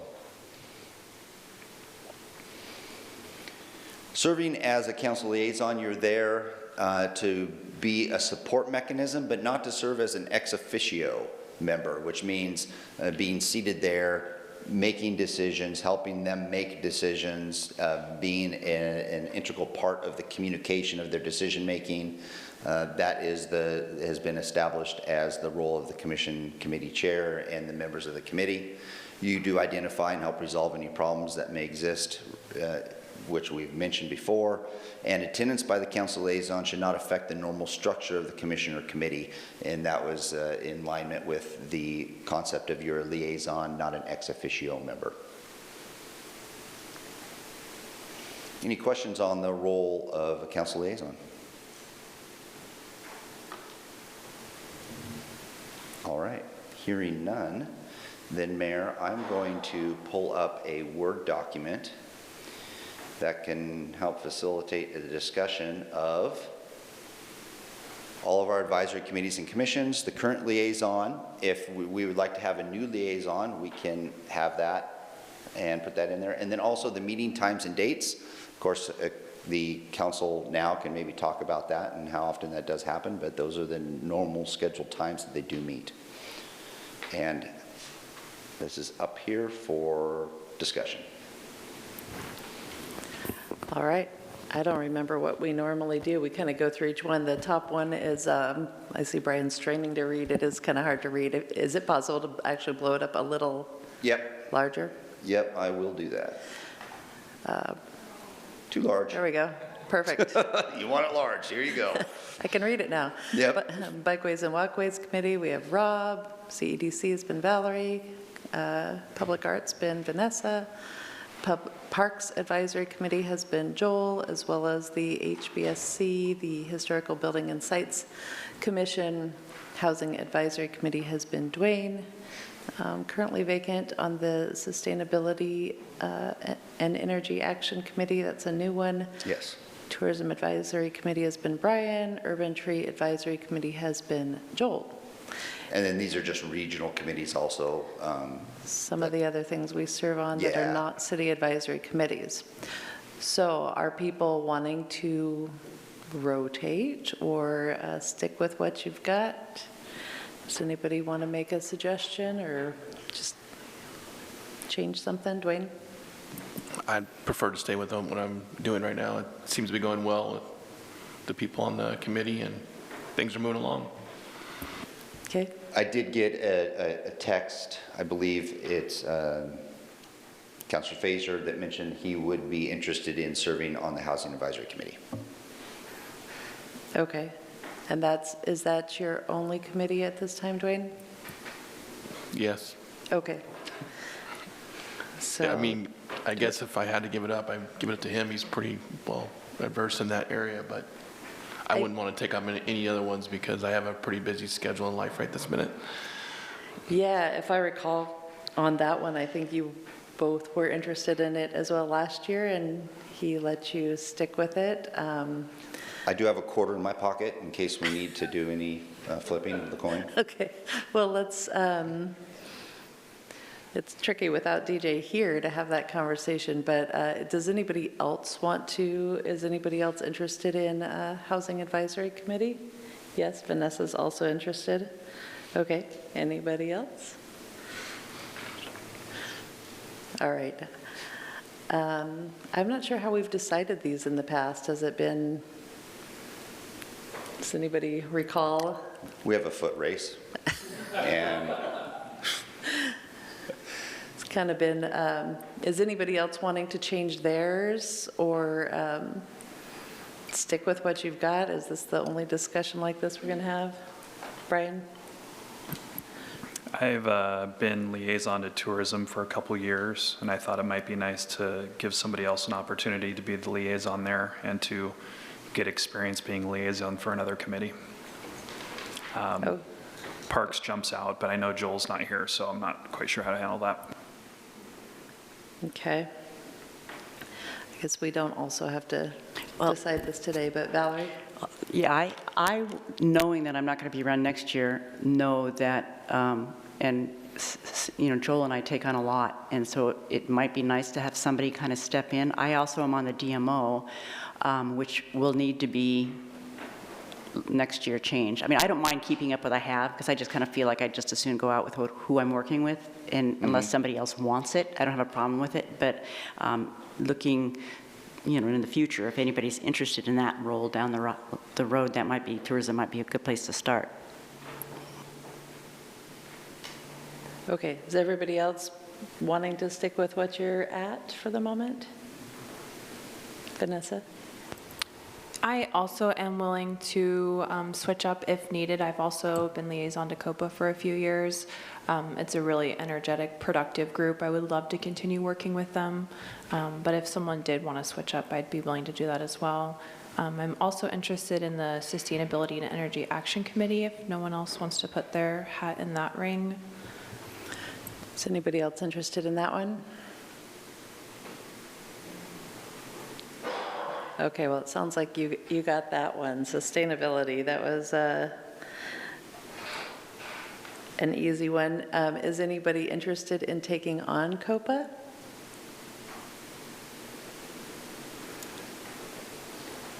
Would you want to stick with it? Yeah, definitely. Okay, and then, so that puts you on 2. Do you still have time and interest in housing? I do. I've wanted to serve as liaison for a couple of years on housing. There's interest every year, so I just figured I'd put my hat in that ring as well. If I don't get it, that's fine, but I am interested in it. Okay. Well, let's add Vanessa to sustainability and leave her on COPA. I think we're going to have to, I mean, it's weird to have a conversation, I guess, without talking to Joel and DJ since they're not here about what to do with parks and housing. And is anybody interested in grabbing tourism? Did I already ask that? Okay, tourism might be on the table too. So let's have a conversation with Joel and DJ before we shake those up. Certainly. Anybody else have anything else? Maybe we could just use Aaron's coin flip idea and just be done with it. Maybe he has a 3-sided coin for the housing one. We could. Rock, paper, scissors is more active. But considering 2 of the people that would be doing it aren't here, I think it probably would be a good thing to do at the another meeting. Yeah, it's not such a pressing thing that we can't decide it in the future. Regional committees, looks like Joel's on the Addictions Mental Health Committee, Metropolitan Planning Organization. What is this, Brian Andrick and Valerie? Okay. So ready, I've been doing, my attendance is not the best, I will admit. If anybody else wants to sit in with So Ready, either as an alternate for me or instead of me, that would be fine. Same thing with, somehow I've managed to make it on twice, and yet Public Safety Coordinating Council, I essentially don't have time to do that. So. And then Valerie for District 7, JOCO Emergency Management, Vanessa. Is anybody, we got a couple more. RV Action Commission on Transportation has been Valerie, and RV COG has been Valerie. There's going to be a lot to fill for next year. You have got quite a few. That is why I mentioned it. Yeah. Are there any of those you definitely want to cross off your plate now, Val, or are you okay with keeping what you have? I'm okay with keeping what I have. I think the RV Act is not met very often. They're kind of in the last year or so, they're kind of in transition. And so being on the MRMPO and being the chair has kind of, those 2 coordinate together, so it's just like one committee. And the RV COG, I've been going to, and I do think that's an important place to keep somebody. So if somebody kind of wants to see what they do, I do think it's valuable. just because you get to talk to other people outside of our community. There's a lot of mayors and council people there from all over the region, and it's kind of interesting to hear what's going on in other places. So if you're interested in kind of finding out what is happening around the area, because they also fill in for a lot of smaller cities. So basically, a lot of their job is to give planning to like Rogue River and Gold Hill and some of those other communities that don't have the funding and the staff that we do. They do, and we've actually used them as well in the past when we've kind of had a hole. So I think they're valuable, but I can do it for another year. Okay. Were you saying something, Rick? Is Soretti still meeting in Medford, or do they come over here? It rotates around. And so, yeah, at first I was able to do it better when they were on Zoom, and then, yeah, it rotates back and forth between Grants Pass and Medford. So I hit it sometimes, you know, and there's other players from Grants Pass, right, who are business people and who are more needed on that committee than me, but I do sit in on it, you know, about half the time maybe. But you're welcome to as well if you're interested. A little bit, yeah. And some of these committees do have Grants Pass representation as staff members also attend the meetings. Right. Okay. I just have a question, because I don't know if it's further, but there are two other committees, or two other things that are representative. As we have Joel is representative of the Chamber of Commerce, Council of Governments, and I do think that's an important place to have somebody, because you know, it's a council of government, so there's staff there, but Joel is currently doing that one, and I'm doing the BRNE, which is a business retention and expansion portion of Chamber. So that also gives you a lot of insight into business and what's going on. So like I said, those are some pretty important things, and I think that it really does help to have counselors at those. I know they truly appreciate it when counselors show up. So, I remember when Brian went with me one time, how appreciative they were just to have other counselors come. So that's something to keep on your radar as important as well.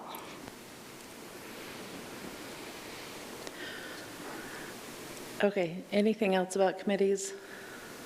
All right, we'll talk with DJ and Joel and Brian and Vanessa and work out what's going on with a couple of these other ones that are undecided for now. Thank you, Mayor. All right, thank you. Okay, agenda review. We have a special meeting, listening and learning session this Thursday night. So it's Thursday night here in the council chambers at 6 p.m. We are inviting the public to come and learn more about our public safety funding discussion. And council, you are expected to be here, so it's a little different than our normal public forums, but obviously if you can't, you can't, but we're going to run that more like a workshop than some of the forums you've seen in the past. Mayor? Then February 5th. Mayor, can I ask a question on that? Yeah. Has that meeting been blasted out in the community in every single way possible? Because I want to make sure that it is. Aaron, do you or Karen, does somebody know what's been done to advertise that? I know we've done most of our normal media outreach. We have not done the Blues Brothers put the speakers on the patrol car and go around the neighborhoods, but Karen will be able to provide you some additional information on that. Yeah, so Mike informed me, so on the 16th, he did a press release to all of our local media outlets, posted to Facebook, Nextdoor, and Instagram, and also put a large link prominently on our website. Today, via Newsflash, he also put it back out there, and on the morning of the 25th, he's going to do it again.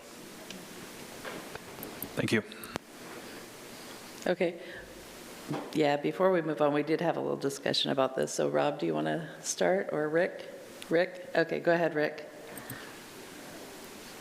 I know there's been some confusion on how much information will be disseminated at that time.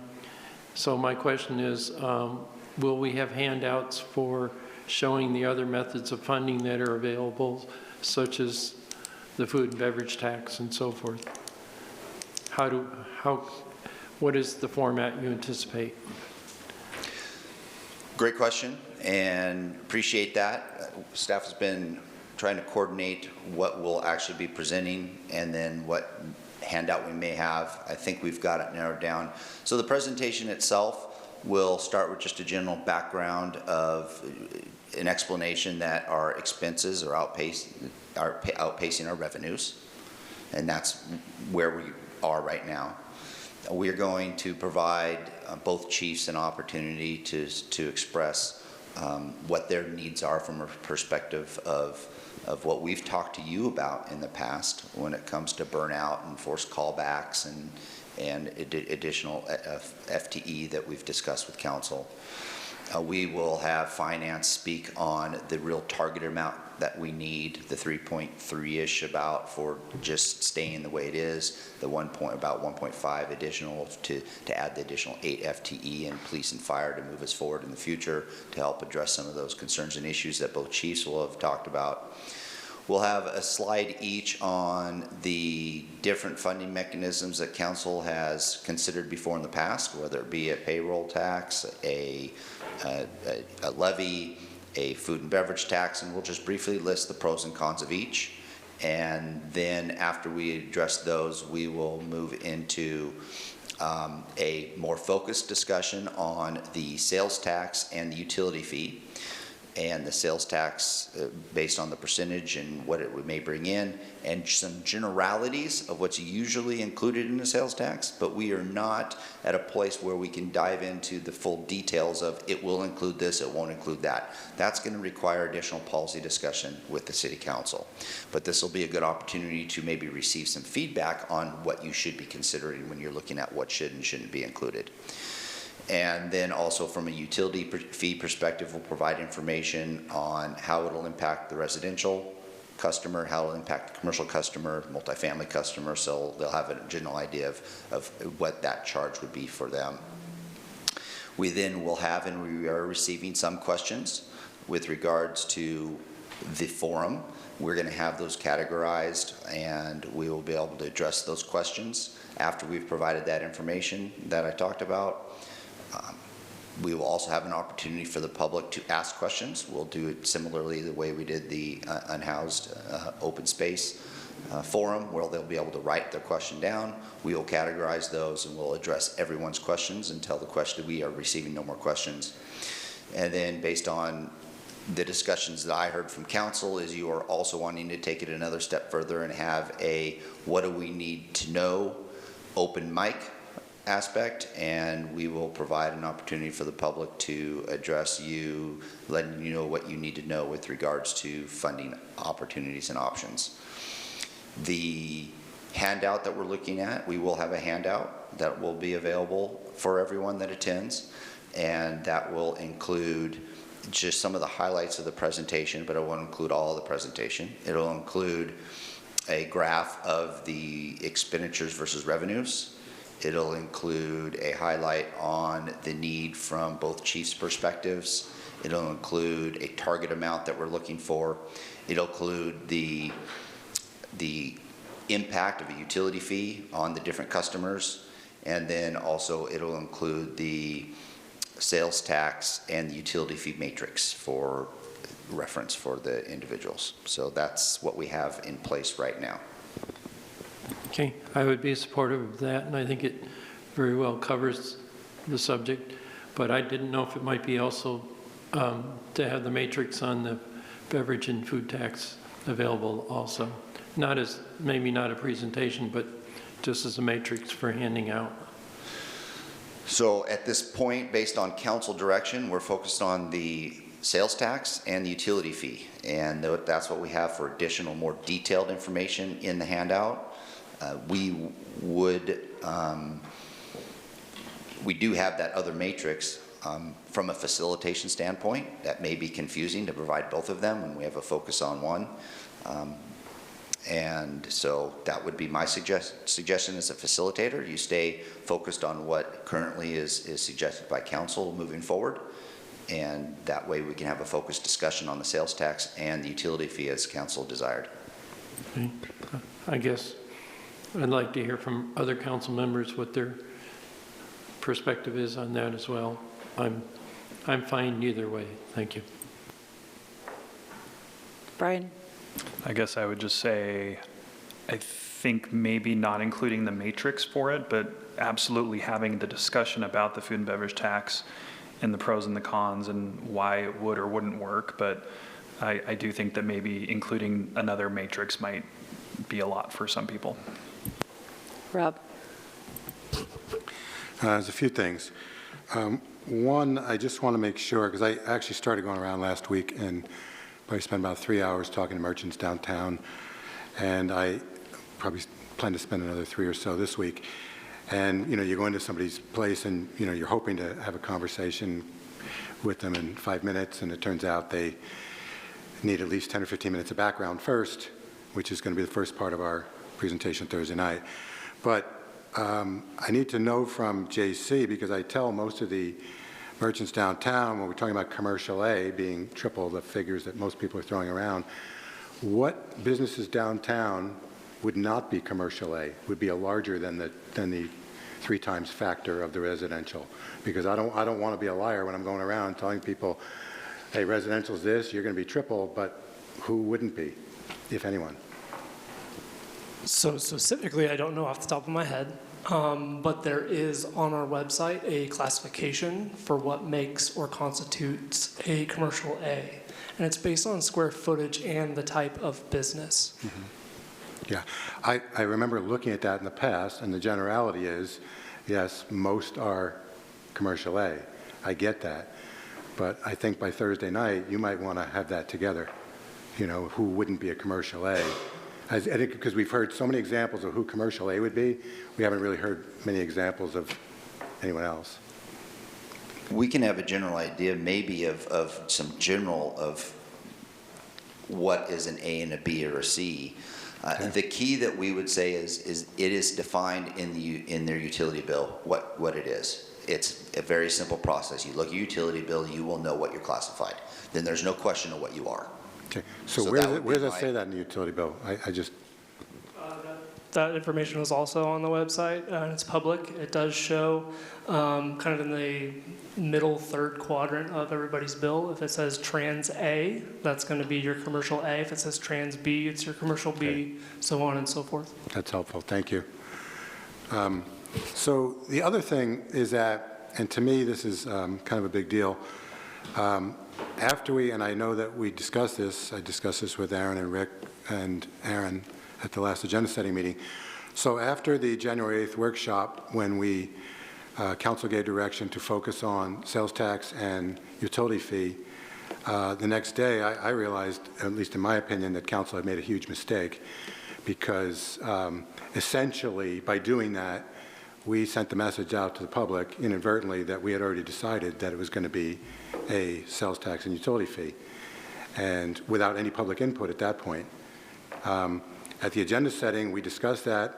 I thought we left there pretty clear, it was pretty clear direction that we were going to broaden out the forum to include potentially a utility fee by itself, potentially the combination of a food and beverage and a utility fee.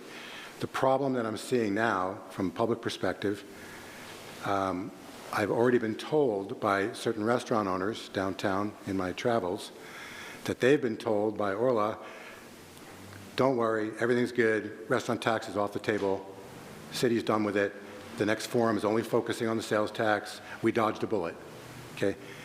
I don't feel that that's true, and I feel that that's actually, I think inadvertently, the wrong message or inaccurate message has been given to the public.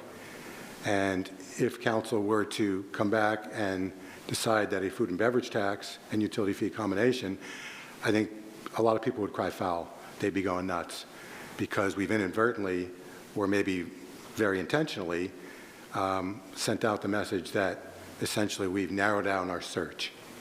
And I thought that we were very clear in our agenda setting meeting. I think that every counselor that I talked to seemed, and I conveyed that to you, Aaron, that they had said that they wanted to broaden out that forum. We wanted to have the discussion in the public and hear what the public had to say about these other things, because while we had a survey in the past, until January 8th, we had no dollar figures on any of this. So it wasn't until January 8th we could have an intelligent discussion with the chamber or anybody else about exactly what dollar figures we're talking about. And I admit that I made a mistake on January 8th by not speaking up very clearly that this forum should have been broader. I feel the council as a whole made a mistake also. But I thought we had turned that around to broadcast the same thing that we've broadcast, that we are focusing on a sales tax and utility fee. Essentially, we'll give the same message to other people that not to worry about these other options. And I don't think that that's accurate. I don't think that that's fair. So what to do about that is a question, if the other councilors agree with me. Dwayne? Well, I'd have to agree with Rob. I mean, I was a little thrown off. I wasn't here in person, but I was on the phone, and that's why I abstained, because I was going into the meeting thinking that the council was going to do one thing and they did a different thing. So I was kind of like, well, that's not what I've been hearing, what the council was going to do. I thought they were leaning more towards a beverage tax and stuff. Not to say that's what I wanted, but I was just a little thrown off. And then they went with the sales tax. So, I mean, I probably would have said no, but I was abstaining because I was really shocked of which way we were going, and that was the role, and then that's what the media ran with, was this is what we're doing. So I'd have to agree with Rob. I mean, I'm not sure that we haven't had a final vote yet, and I don't think anything's off the table yet. Brian? I agree, nothing is off the table at this point, but I think at that workshop we tried to narrow our focus a little bit, and I think that's what we did. We didn't necessarily take food and beverage off the table, but going into the forum, we wanted to have, I guess, sort of a hypothesis to present, or a couple hypotheses to present to the public to get their opinion on them. I don't think we decided to go in with all the options, because we need to start getting more focused on what we might do. And I thought the direction was pretty clear coming out of the workshop. I know there was a subsequent discussion at agenda setting with some people on the dais. And then I know that Aaron sent out an email to try to clarify all of this, and I thought that he did a pretty good job of that. So I'm not totally sure what you want to happen now, because it sounds like we're going to talk about food and beverage at the forum. So I'm not even sure exactly what the ask is here. Rob? To make it more clear, while we've now heard from several councilors that we're going to still consider a food and beverage tax, if you look at the press release and you look at what we sent out as a city, that's not how it sounds. And that's not the way restaurant owners downtown took it. They took it as our press release at face value, that it's a food and beverage tax and utility fee, that we've narrowed it down. And I'd like to see whatever press release at this point goes out to correct that perception, because I think it's a misconception that we are essentially, that we've narrowed it down to this degree. And to me, it would be just as easy, by the way, at the forum to have the same spreadsheets that we had out before that had the food and beverage along, and I think maybe it was on a different page than the other one, but that would be just as easy for everyone to see, both those spreadsheets, and that's what I thought we agreed was going to happen. Which brings me to another point. I'm hoping, and we discussed this at the agenda setting meeting also, and Aaron indicated he thought it would be reasonable and smart and doable, that there'd be a way to present those spreadsheets to the YouTube audience as well, whether it's electronically or whether there's a big one blown up that camera could focus in on. But I think that people need to see the spreadsheets, not just the one that we're focusing on. And I'd like to see whatever further broadcast that we do as far as announcing the forum to somehow indicate that council has not, because I don't believe we have, but yet the press release, I think that it was reasonable for people to assume that we had taken certain things off the table by the way that was worded. Valerie? Yeah, I tend to think that we did give a direction, But what gave us that direction was both of those spreadsheets together. So when Rick and I went to the Community Connections the next day, there was a pretty good crowd, and they were asking us why we made the decision. And specifically, they mentioned because the survey had kind of leaned in the other direction, why we ended up going the other direction.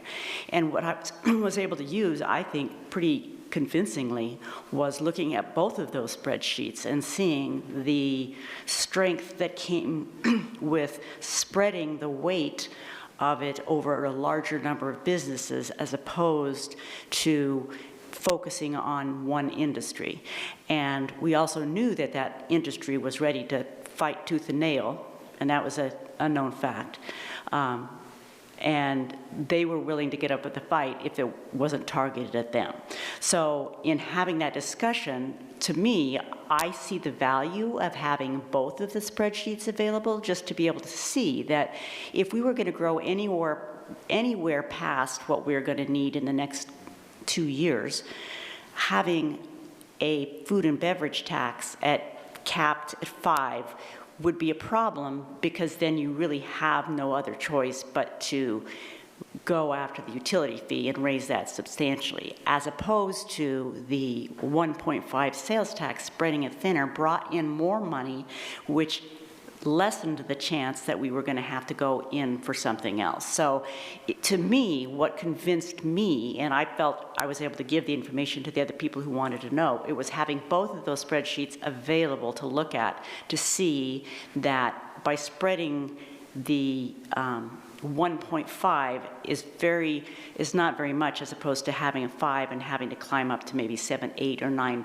or 10% on one particular industry to industry. So I'm not opposed to having both of those spreadsheets available so that discussion can be had without having to just try to figure it out on my own.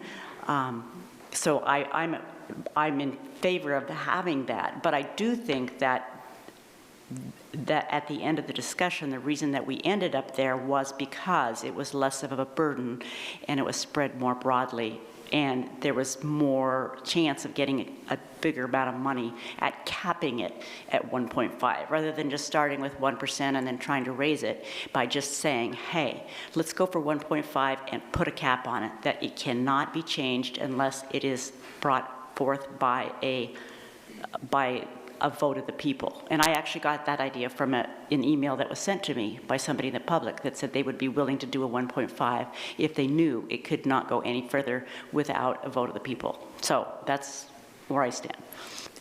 I don't feel like we're all that far off of each other in terms of this discussion. And I guess what I had asked Aaron for regarding background on the other options, I do think that the other options are still on the table. I don't think we need to probably go into any sort of detail on payroll tax aside from just listing that it was considered. But as far as the utility fee, the food and beverage tax, and the retail sales tax, I think that explaining each of those options and pros and cons and giving an idea of roughly what they could bring in or what their limitations are, it does help explain the pros and cons of the other options as well. And at this point, as far as I'm concerned, all three of those options are very much on the table. We are going to have a February 7th meeting, Wednesday night business meeting, where we will discuss it and provide some, hopefully, more clear direction and start to finalize things. Some of these will take months to implement depending on which route you choose, and what I sign off on could take quite a while to get into play. So February 7th would by no means be the last time we ever talk about this, but I want it to be more concrete, because I do feel like obviously what happened at the last workshop may have implied a stronger direction than what some councilors were really feeling after they took a moment to think about it. And we haven't had our listening session yet, and we haven't taken public comment yet. And as far as I'm concerned, all three of those options are on the table, and we haven't made a decision yet. So I don't know, do you have questions about what you need to do? I mean, there's no harm in obviously saying that council is leaning towards that combo sales tax utility fee. I mean, that's definitely the direction that was given on January 8th, but also we need to explain what the other options are. Yeah, I would like to have some additional clarity. I think the discussion was a great discussion, and staff is trying to have this be a successful learning and listening session. We did so based on council direction, which was the sales tax and the utility fee. I did mention the background that we would list all the different associated fees that you looked at and the pros and cons. I did mention that we would go into more detail about the two that were the preference, not the choice. It wasn't like we were going and implementing it tomorrow. It was council's preference to focus on these two for discussion, as Councilor De La Grange said, to try to narrow that focus point. Did clarify through an email if that's the way I should proceed after the meeting with the mayor and council presidents, and it was determined that I should proceed the way it was provided from direction from council at a public meeting.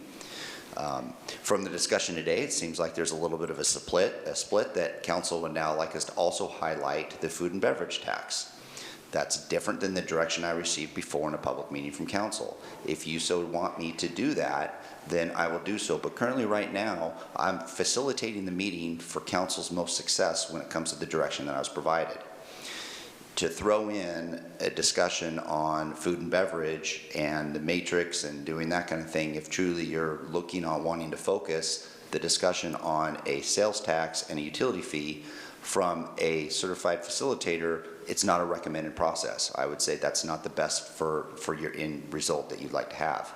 If you want to have the food and beverage tax highlighted in the same value of a sales tax and utility fee, I would need this council to give me that direction as a council, and I will modify the forum to also include food and beverage in the same light as a sales tax and a utility fee that council provided me direction at a previous meeting. Rob.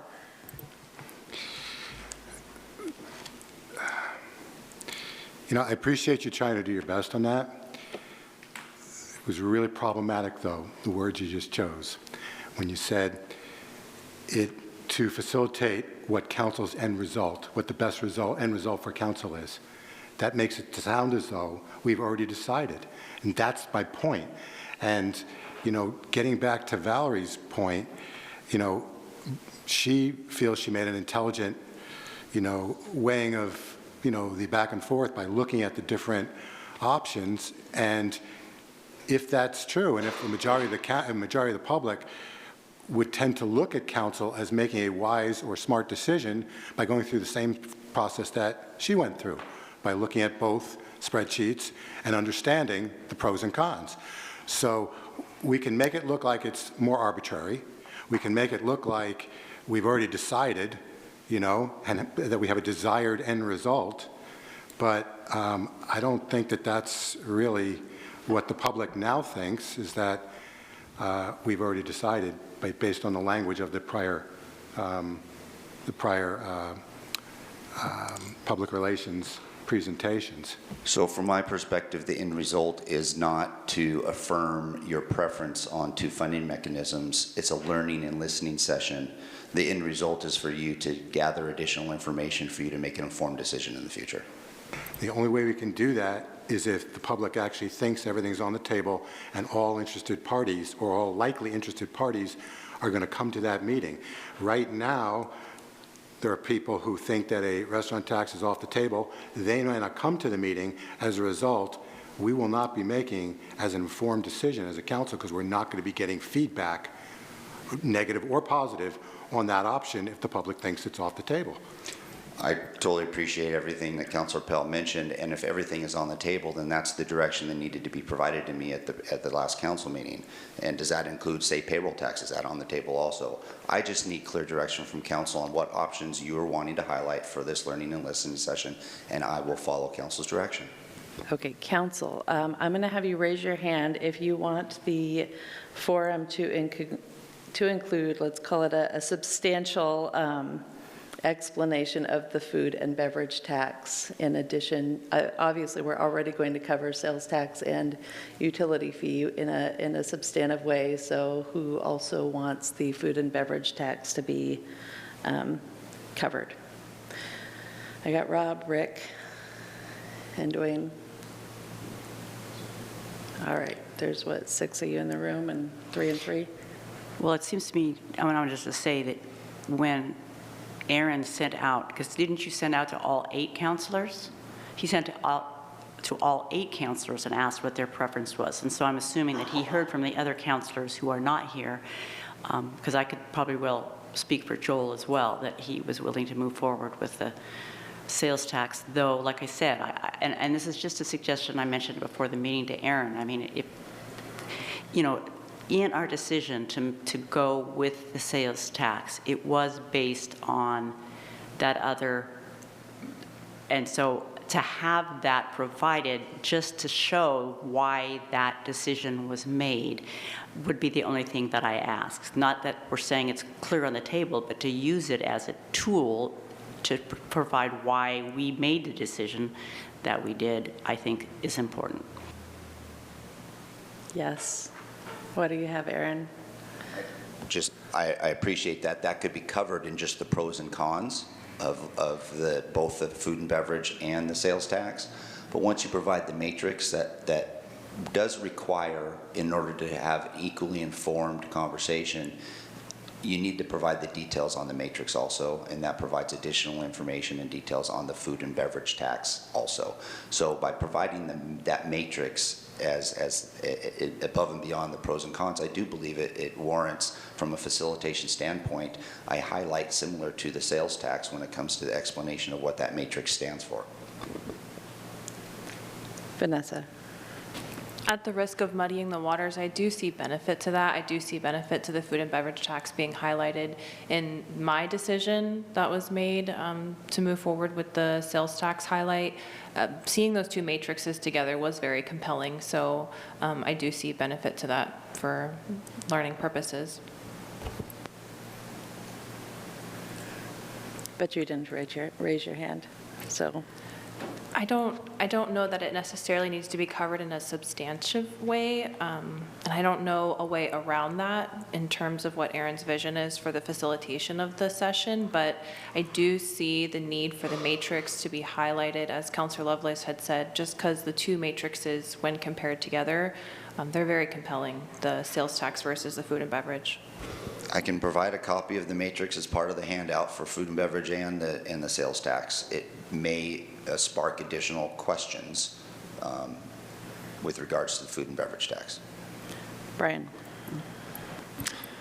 Yeah, I think it'd be good to include the matrix, contrary to my previous comment.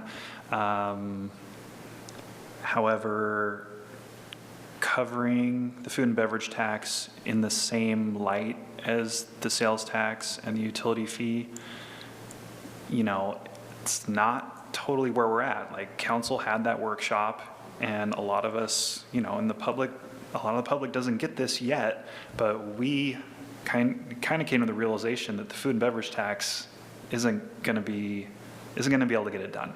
And so whatever that looks like in the forum, as far as, like, you know, laying out the information so people can understand that, not that, I mean, we could still do that. I mean, if council wants to still do that, we can, but I think if we're going to get people up to date to where we are, we need to give them enough information so they can come to that conclusion as we have.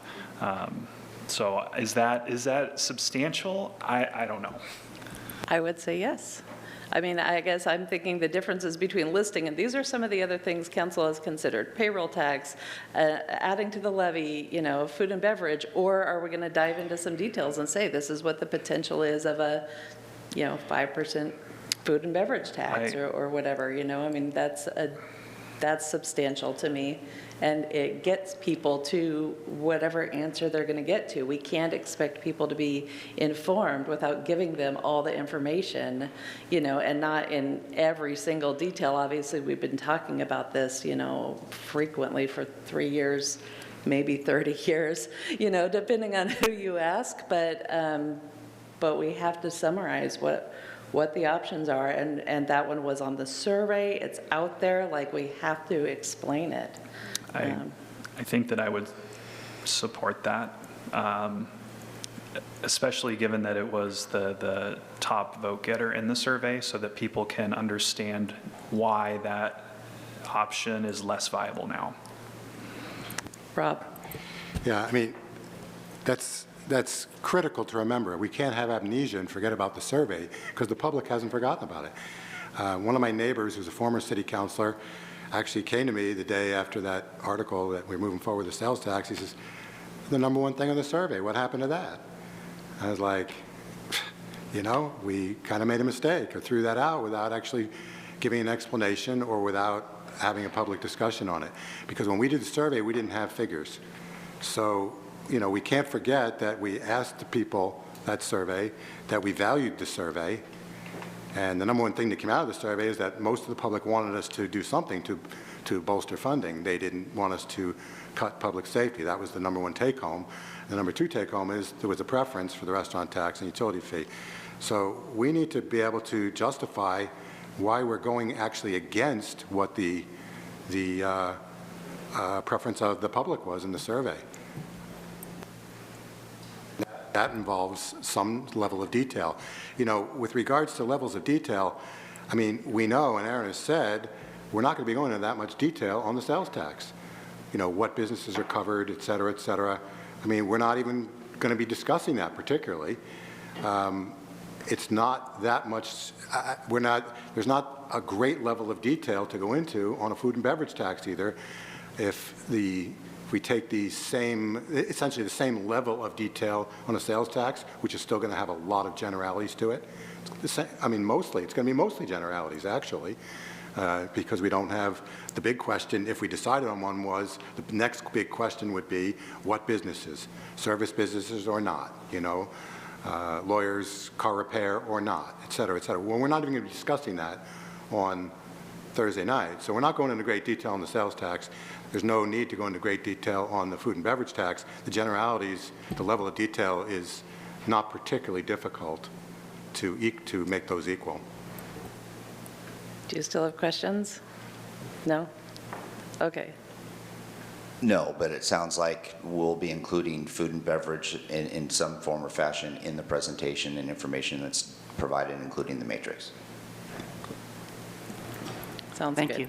Rob? So then the public outreach that we're doing between now and then, is it going to stay the same and essentially, you know, give the impression that we've already decided in one direction? That would be the next question.